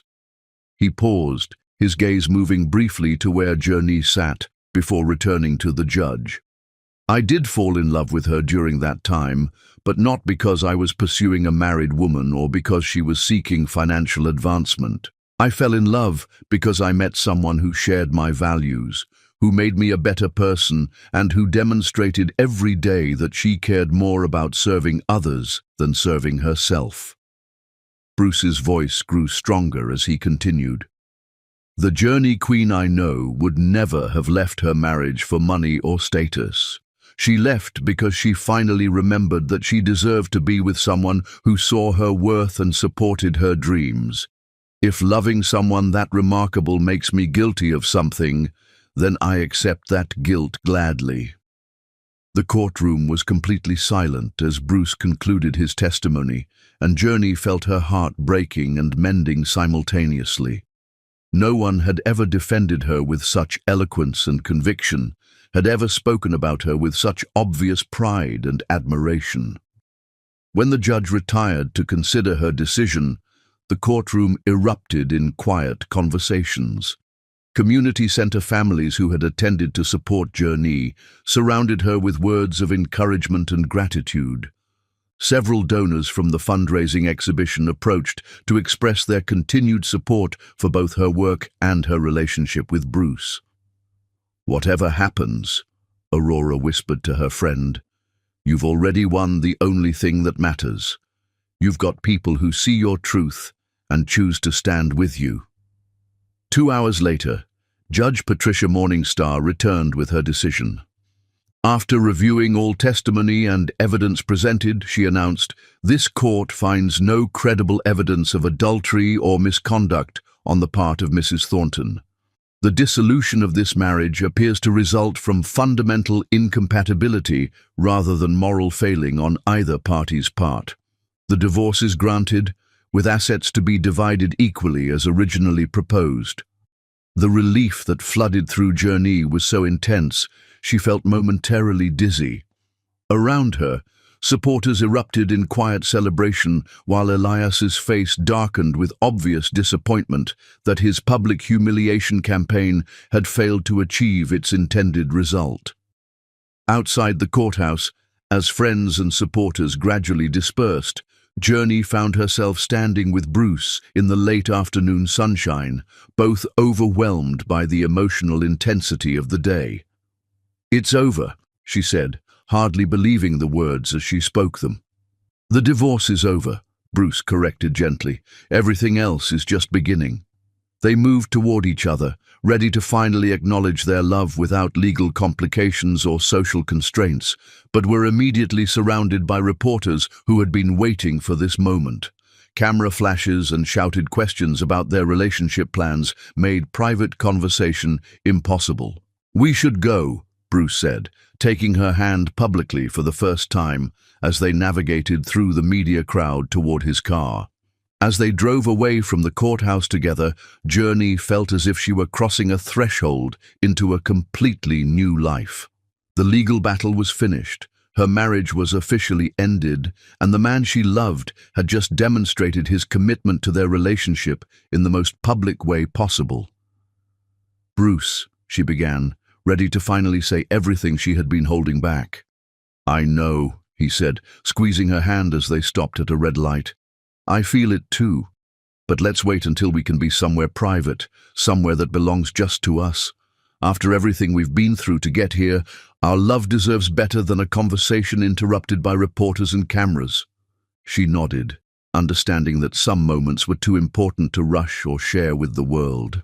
Tomorrow would bring new challenges as they navigated their relationship as free people. But tonight, she was content to sit beside the man who had fought for her in court and in life, driving toward a future that finally belonged entirely to them. Chapter 10. Coming Home to Love. Love, Journey realized as she stood before the mirror in her apartment 1 year later, was not the destination she had always imagined, but rather the beginning of every journey worth taking. The anniversary celebration of saving the Riverside Community Center was scheduled to begin in 2 hours, and she found herself taking extra care with her appearance, not from vanity, but from profound joy in preparing for an evening that would honor everything she and Bruce had built together. The past 12 months had transformed not only their relationship, but their entire lives, weaving their individual dreams into a shared vision that exceeded anything either had imagined possible. The community center had flourished beyond their most optimistic projections. The building renovation had been completed 6 months earlier, adding new classroom space, a commercial kitchen for feeding programs, and a technology center where teenagers learned computer skills and elderly residents stayed connected with distant family. The reading corner Bruce had envisioned had become the heart of the children's program, where volunteer readers gathered every afternoon. Journey's interior design practice had evolved into a consulting firm specializing in creating dignified, functional spaces for non-profit organizations throughout the region. Her work had expanded to include homeless shelters, food banks, domestic violence centers, and community health clinics, each project deepening her understanding of how physical environments could support human dignity and hope. The financial success exceeded her expectations, but more importantly, the work provided daily confirmation that her professional life could align completely with her values. Bruce's gallery had not only weathered the scandal that threatened to destroy his reputation, but emerged stronger and more respected.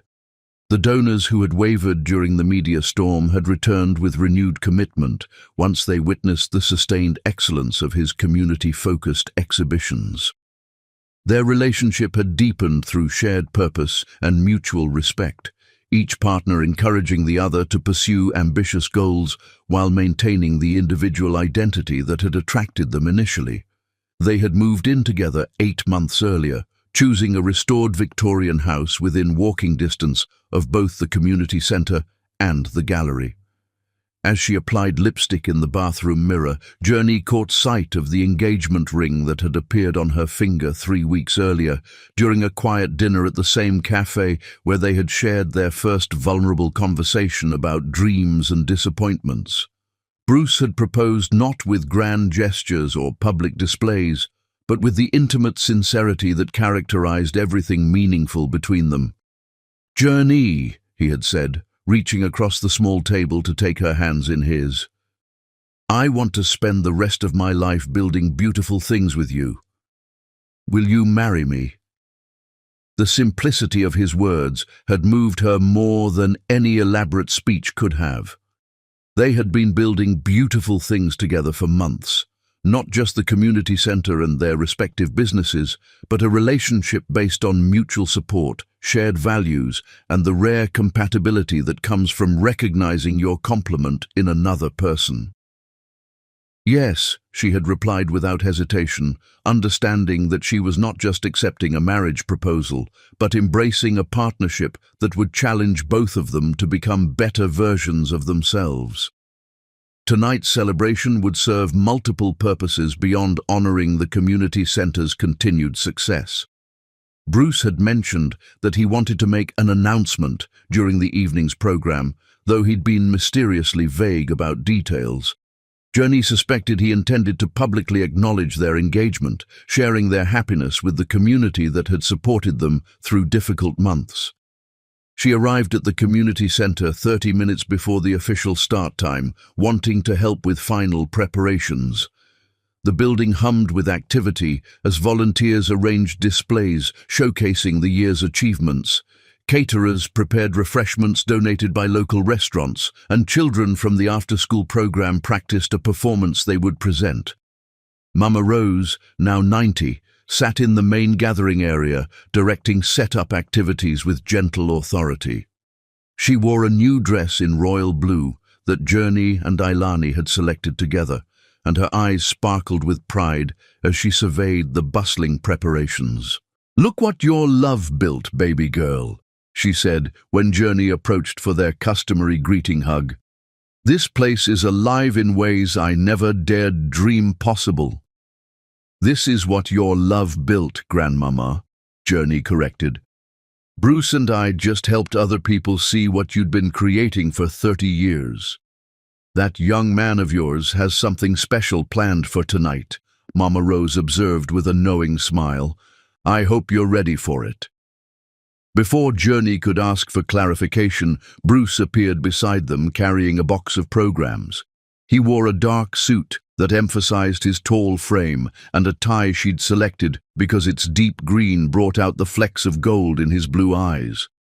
The sight of him still made her heart skip in the way that had characterized their attraction from their very first meeting.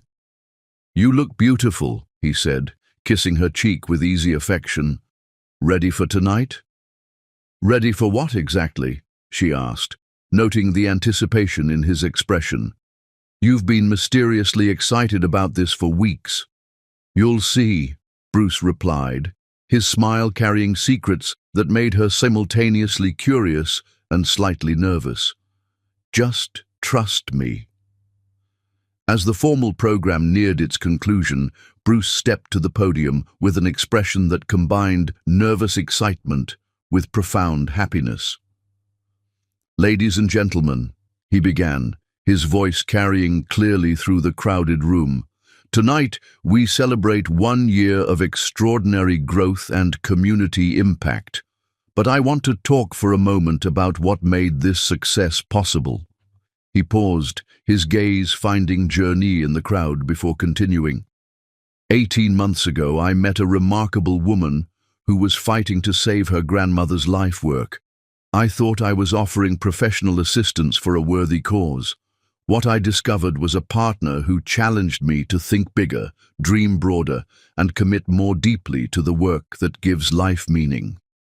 Journey felt her cheeks warming as she realized the direction his speech was taking, particularly when she noticed Ailani and Aurora moving strategically to positions where they could capture whatever was about to happen. "Journey Queen taught me that love is not something you fall into accidentally, but something you choose deliberately and defend courageously. She showed me that real partnership means supporting each other's growth rather than demanding conformity." Bruce stepped away from the podium, moving toward where Journey stood near the front of the gathered crowd. The room grew completely silent as people recognized they were witnessing something significant. 3 weeks ago, I asked Journey to marry me, and she said yes," Bruce announced, taking her hands as the crowd erupted in enthusiastic applause and cheers. "But tonight I want to ask her something else in front of all the people who have supported our love and our work." To Journey's complete surprise, Bruce knelt on one knee, pulling a second ring from his jacket pocket. Not an engagement ring, but a wedding band that matched the engagement ring she already wore. "Journey Queen," he said, his voice strong despite the emotion evident in his expression. "Will you marry me tonight, here in the place where we found each other, surrounded by the community we love and the family we've chosen?" The question took her breath away completely. Around them, she was dimly aware of excited murmurs and someone, probably Ailani, crying happy tears, but her attention focused entirely on Bruce's face and the magnitude of what he was proposing. "Tonight?" she managed to ask, though her heart was already providing the answer her mind was still processing. "I arranged for a minister to be here, and I have a license," Bruce explained, his confidence growing as he saw her expression shift from surprise to joy. "If you're ready, if this feels right, we can start our marriage in the same place where we started our love." Looking around the community center, at Mama Rose beaming with pride, at the children and families whose lives had been transformed by their collaborative efforts, at the friends and supporters who had stood by them through scandal and triumph, Journey understood that Bruce had chosen the perfect setting for their beginning as husband and wife. "Yes," she said, laughing through tears of pure happiness. "Yes, I want to marry you here, tonight, surrounded by everyone who matters to us." The wedding ceremony that followed was intimate and profound, officiated by Reverend Marcus Washington from the neighborhood church where Mama Rose had worshipped for 40 years. They exchanged vows they had written themselves, promising to support each other's dreams, to build something beautiful together, and to use their love as a force for positive change in the world. When Reverend Washington pronounced them husband and wife, the community center erupted in celebration that continued well past the planned conclusion of the evening. Children threw flower petals saved from the center's garden. Elderly volunteers shared stories of other couples they had watched find love, and donors who had initially questioned their relationship now offered toasts to the partnership they recognized as genuine and inspiring. As the evening wound down and guests gradually departed, Bruce and Journey found themselves alone in the reading corner, where children gathered every afternoon to hear stories about possibility and hope. Surrounded by books and comfortable cushions, holding each other in the soft light that filtered through windows facing the city beyond, they reflected on the journey that had brought them to this moment. "Mrs. Brando?" Bruce said, testing out her new name with obvious pleasure. "I like the sound of that," Journey replied, settling more comfortably against his shoulder. "Though I think I'll keep Queen professionally. Journey Queen Brando has a nice ring to it." "Whatever makes you happy," Bruce said, kissing the top of her head. "I just want to wake up every morning knowing I get to build a life with you." Outside their windows, the city sparkled with lights from windows where other families were ending their days, where other love stories were beginning or deepening or finding their way through challenges toward joy. Inside the community center that had brought them together, surrounded by evidence of what became possible when people chose to fight for what mattered, Journey and Bruce began their marriage with the quiet confidence that comes from knowing you have found your home in another person. The text message that had started everything, Ailani's urgent call for help at Mama Rose's house, had led not just to saving a community center, but to discovering that sometimes the best love stories begin with two people choosing to serve something larger than themselves and finding each other in the process. As they locked up the building and walked hand in hand toward their car, Journey carried with her the profound gratitude of someone who had learned that authentic love was worth every risk, every struggle, every moment of uncertainty that led to this perfect beginning.